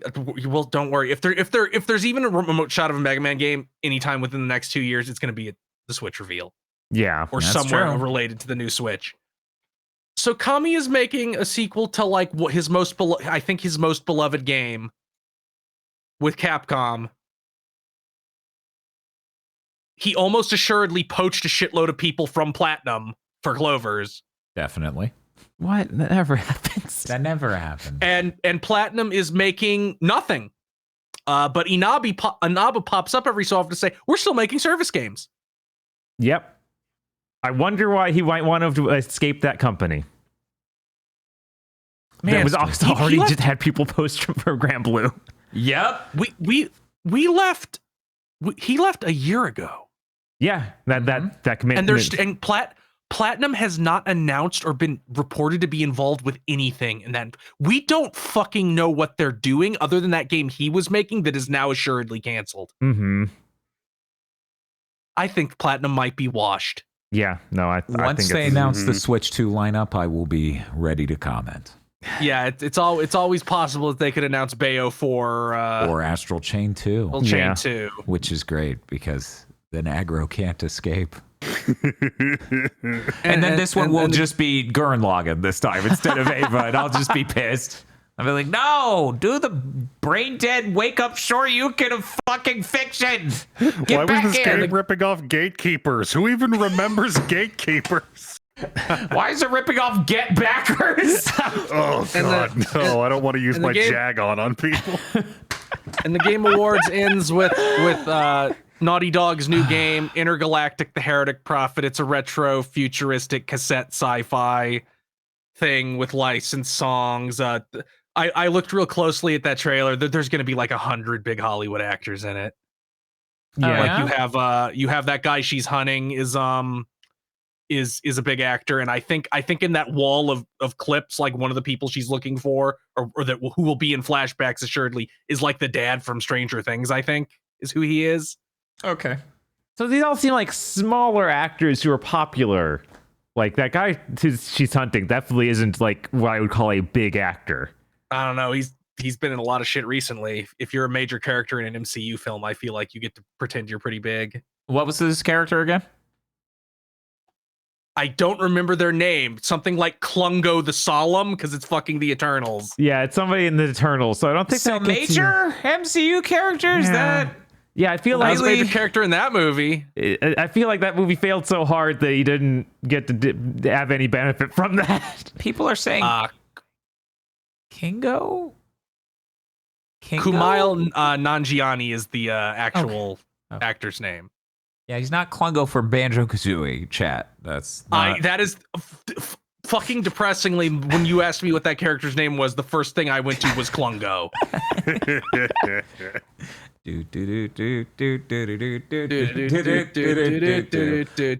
But yeah, the spaceship has Porsche on the back of it.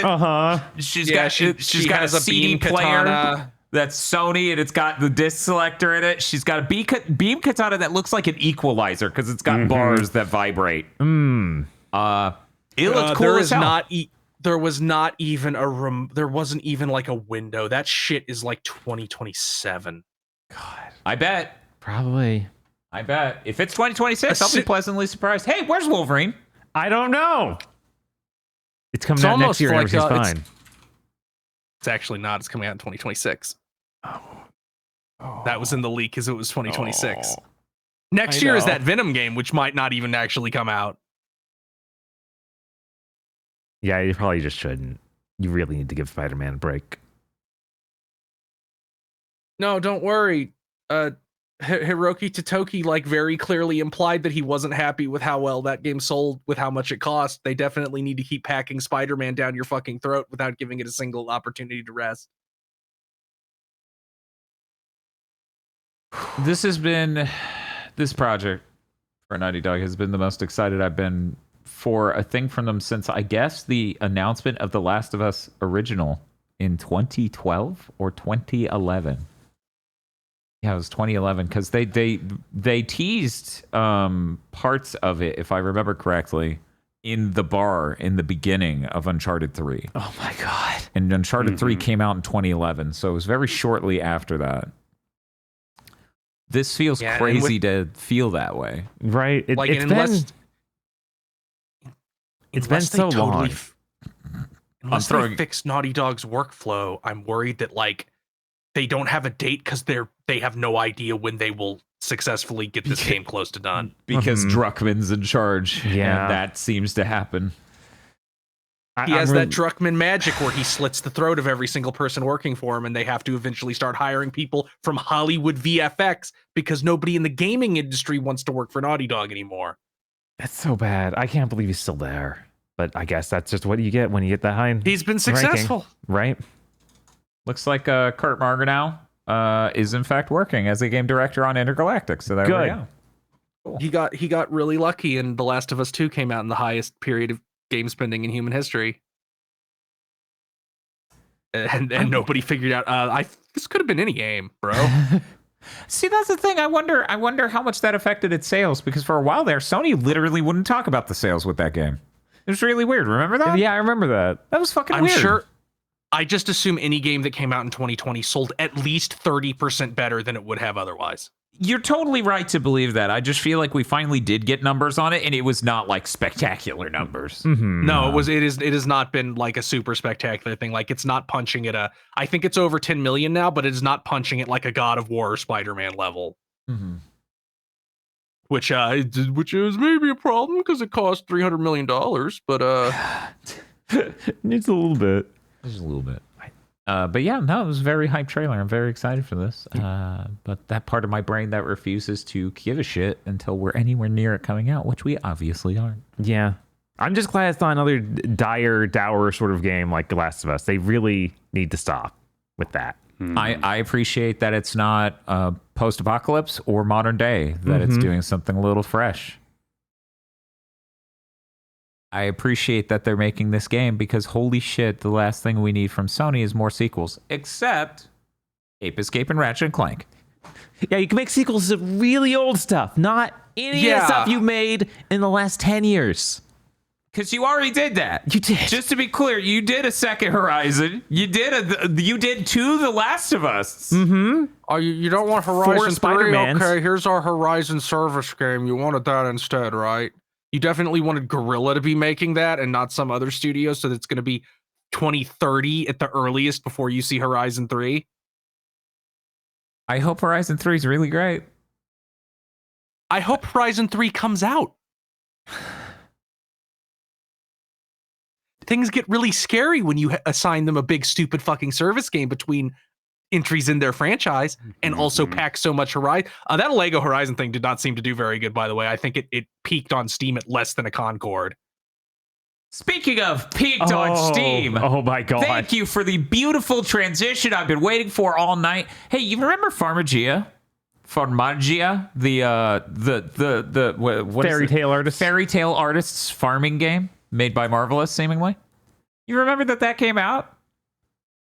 That game apparently died on impact. It had, what was the peak playership? It was like 129 ever. I think so. And the reviews on Steam were like 30. Mixed. Yeah, it was 29 whole reviews. And it had a peak player count of 129 ever. That game, most of the reviews are like, it's more a visual novel than a normal video game. Mm-hmm. It is so cheaply made. I'm like, oh, well, that's a one game I don't have to play for gaming. Right. Yeah, that makes sense. Yes, I think that makes sense. 50% of a Concord. Absolutely insane. Yeah, I can't believe that was just completely fake. That sucks, dude. I cannot believe that happened. Right? Oh, well. Save me some time. By the way, they didn't give out codes for anyone to cover it, any influencer. They really should have just shotgun some key codes. Right. But then again, you'd see the game and then no one would buy it. Look, it's already dying of no one knowing about it. I know. It needs to get out there, even if it looks bad. At least we all know about that Dragon Quest game we played on the channel last year. Jesus. At least they know its name. Anyways. Yeah, that shit's been out over a month. No one cared. No. Anyway, that's it. Right? I think so. By the way, most of the awards went pretty well at the Game Awards. Justified Things won seemingly nonstop. Thank you, Astrobot. Yeah, no, that was pretty crazy. I did not expect Astrobot to actually win that. Hey, Sony, maybe, just maybe, now you should make some of those games that are in the game that's like, look at all the shit we don't make anymore. Mm-hmm. I mean, the funniest thing is they had so many people who worked on Ape Escape even work on Astrobot. Like, they had composers from old Ape Escape spin-offs and games, and then they had programmers from Ape Escape make this, and I'm like, there's so much love in the Ape Escape thing. Make an Ape Escape! Just do it. Come on. Man, that game's good. I think they spun out another level, and I think this concludes their current DLC plan. So I need to go try those now that it's done. Yeah. Where's my PS5 Pro update? Oh my God, there isn't one. $848 console made by the people who made the game.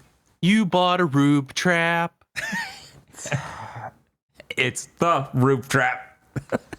I'm willing to bet that Yote won't even have a PS5 Pro mode. Fuck you, No. It totally will. Yeah, well, absolutely There's will. no way they ship that and fuck me.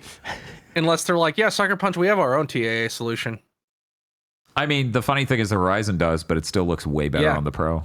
Like, I'm okay with you not using Pisser, but you need... Or it'll look worse. You need to...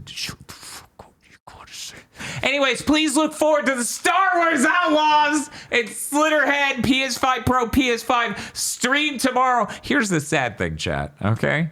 Here's what it was going to be. I was going to title the stream, if you voted for Indiana Jones, I was going to title the stream, The Most Consistently Powerful Console versus the Most Allegedly Powerful Console Flop Swap. Oh my God. Because it was going to be Star Wars Outlaws on the Pro versus Indiana Jones. But it's okay. I'm very excited to learn about Slitterhead.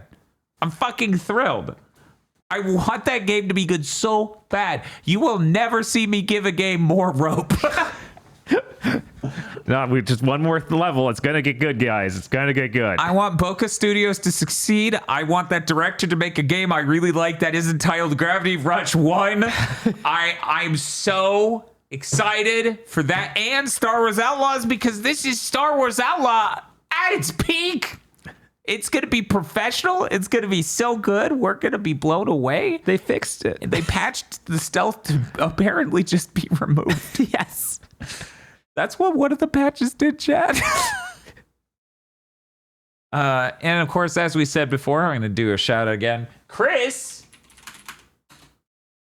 is going to be streaming YIIK IV on Saturday. So please give Chris a follow. Chris, unfortunately, fell out of my top 5 Twitch streamers I watch because he always streams the middle of the day on Saturday when I'm in a coma. Right. It's okay. We'll have to counteract this by us streaming even earlier on Friday. Ooh. So that way we're starting at like noon. There we go. Yeah. then I totally will not be in a coma the next day. Definitely not. Anyways, that's going to do it for this episode of Big Think Dimension. Thank you for watching.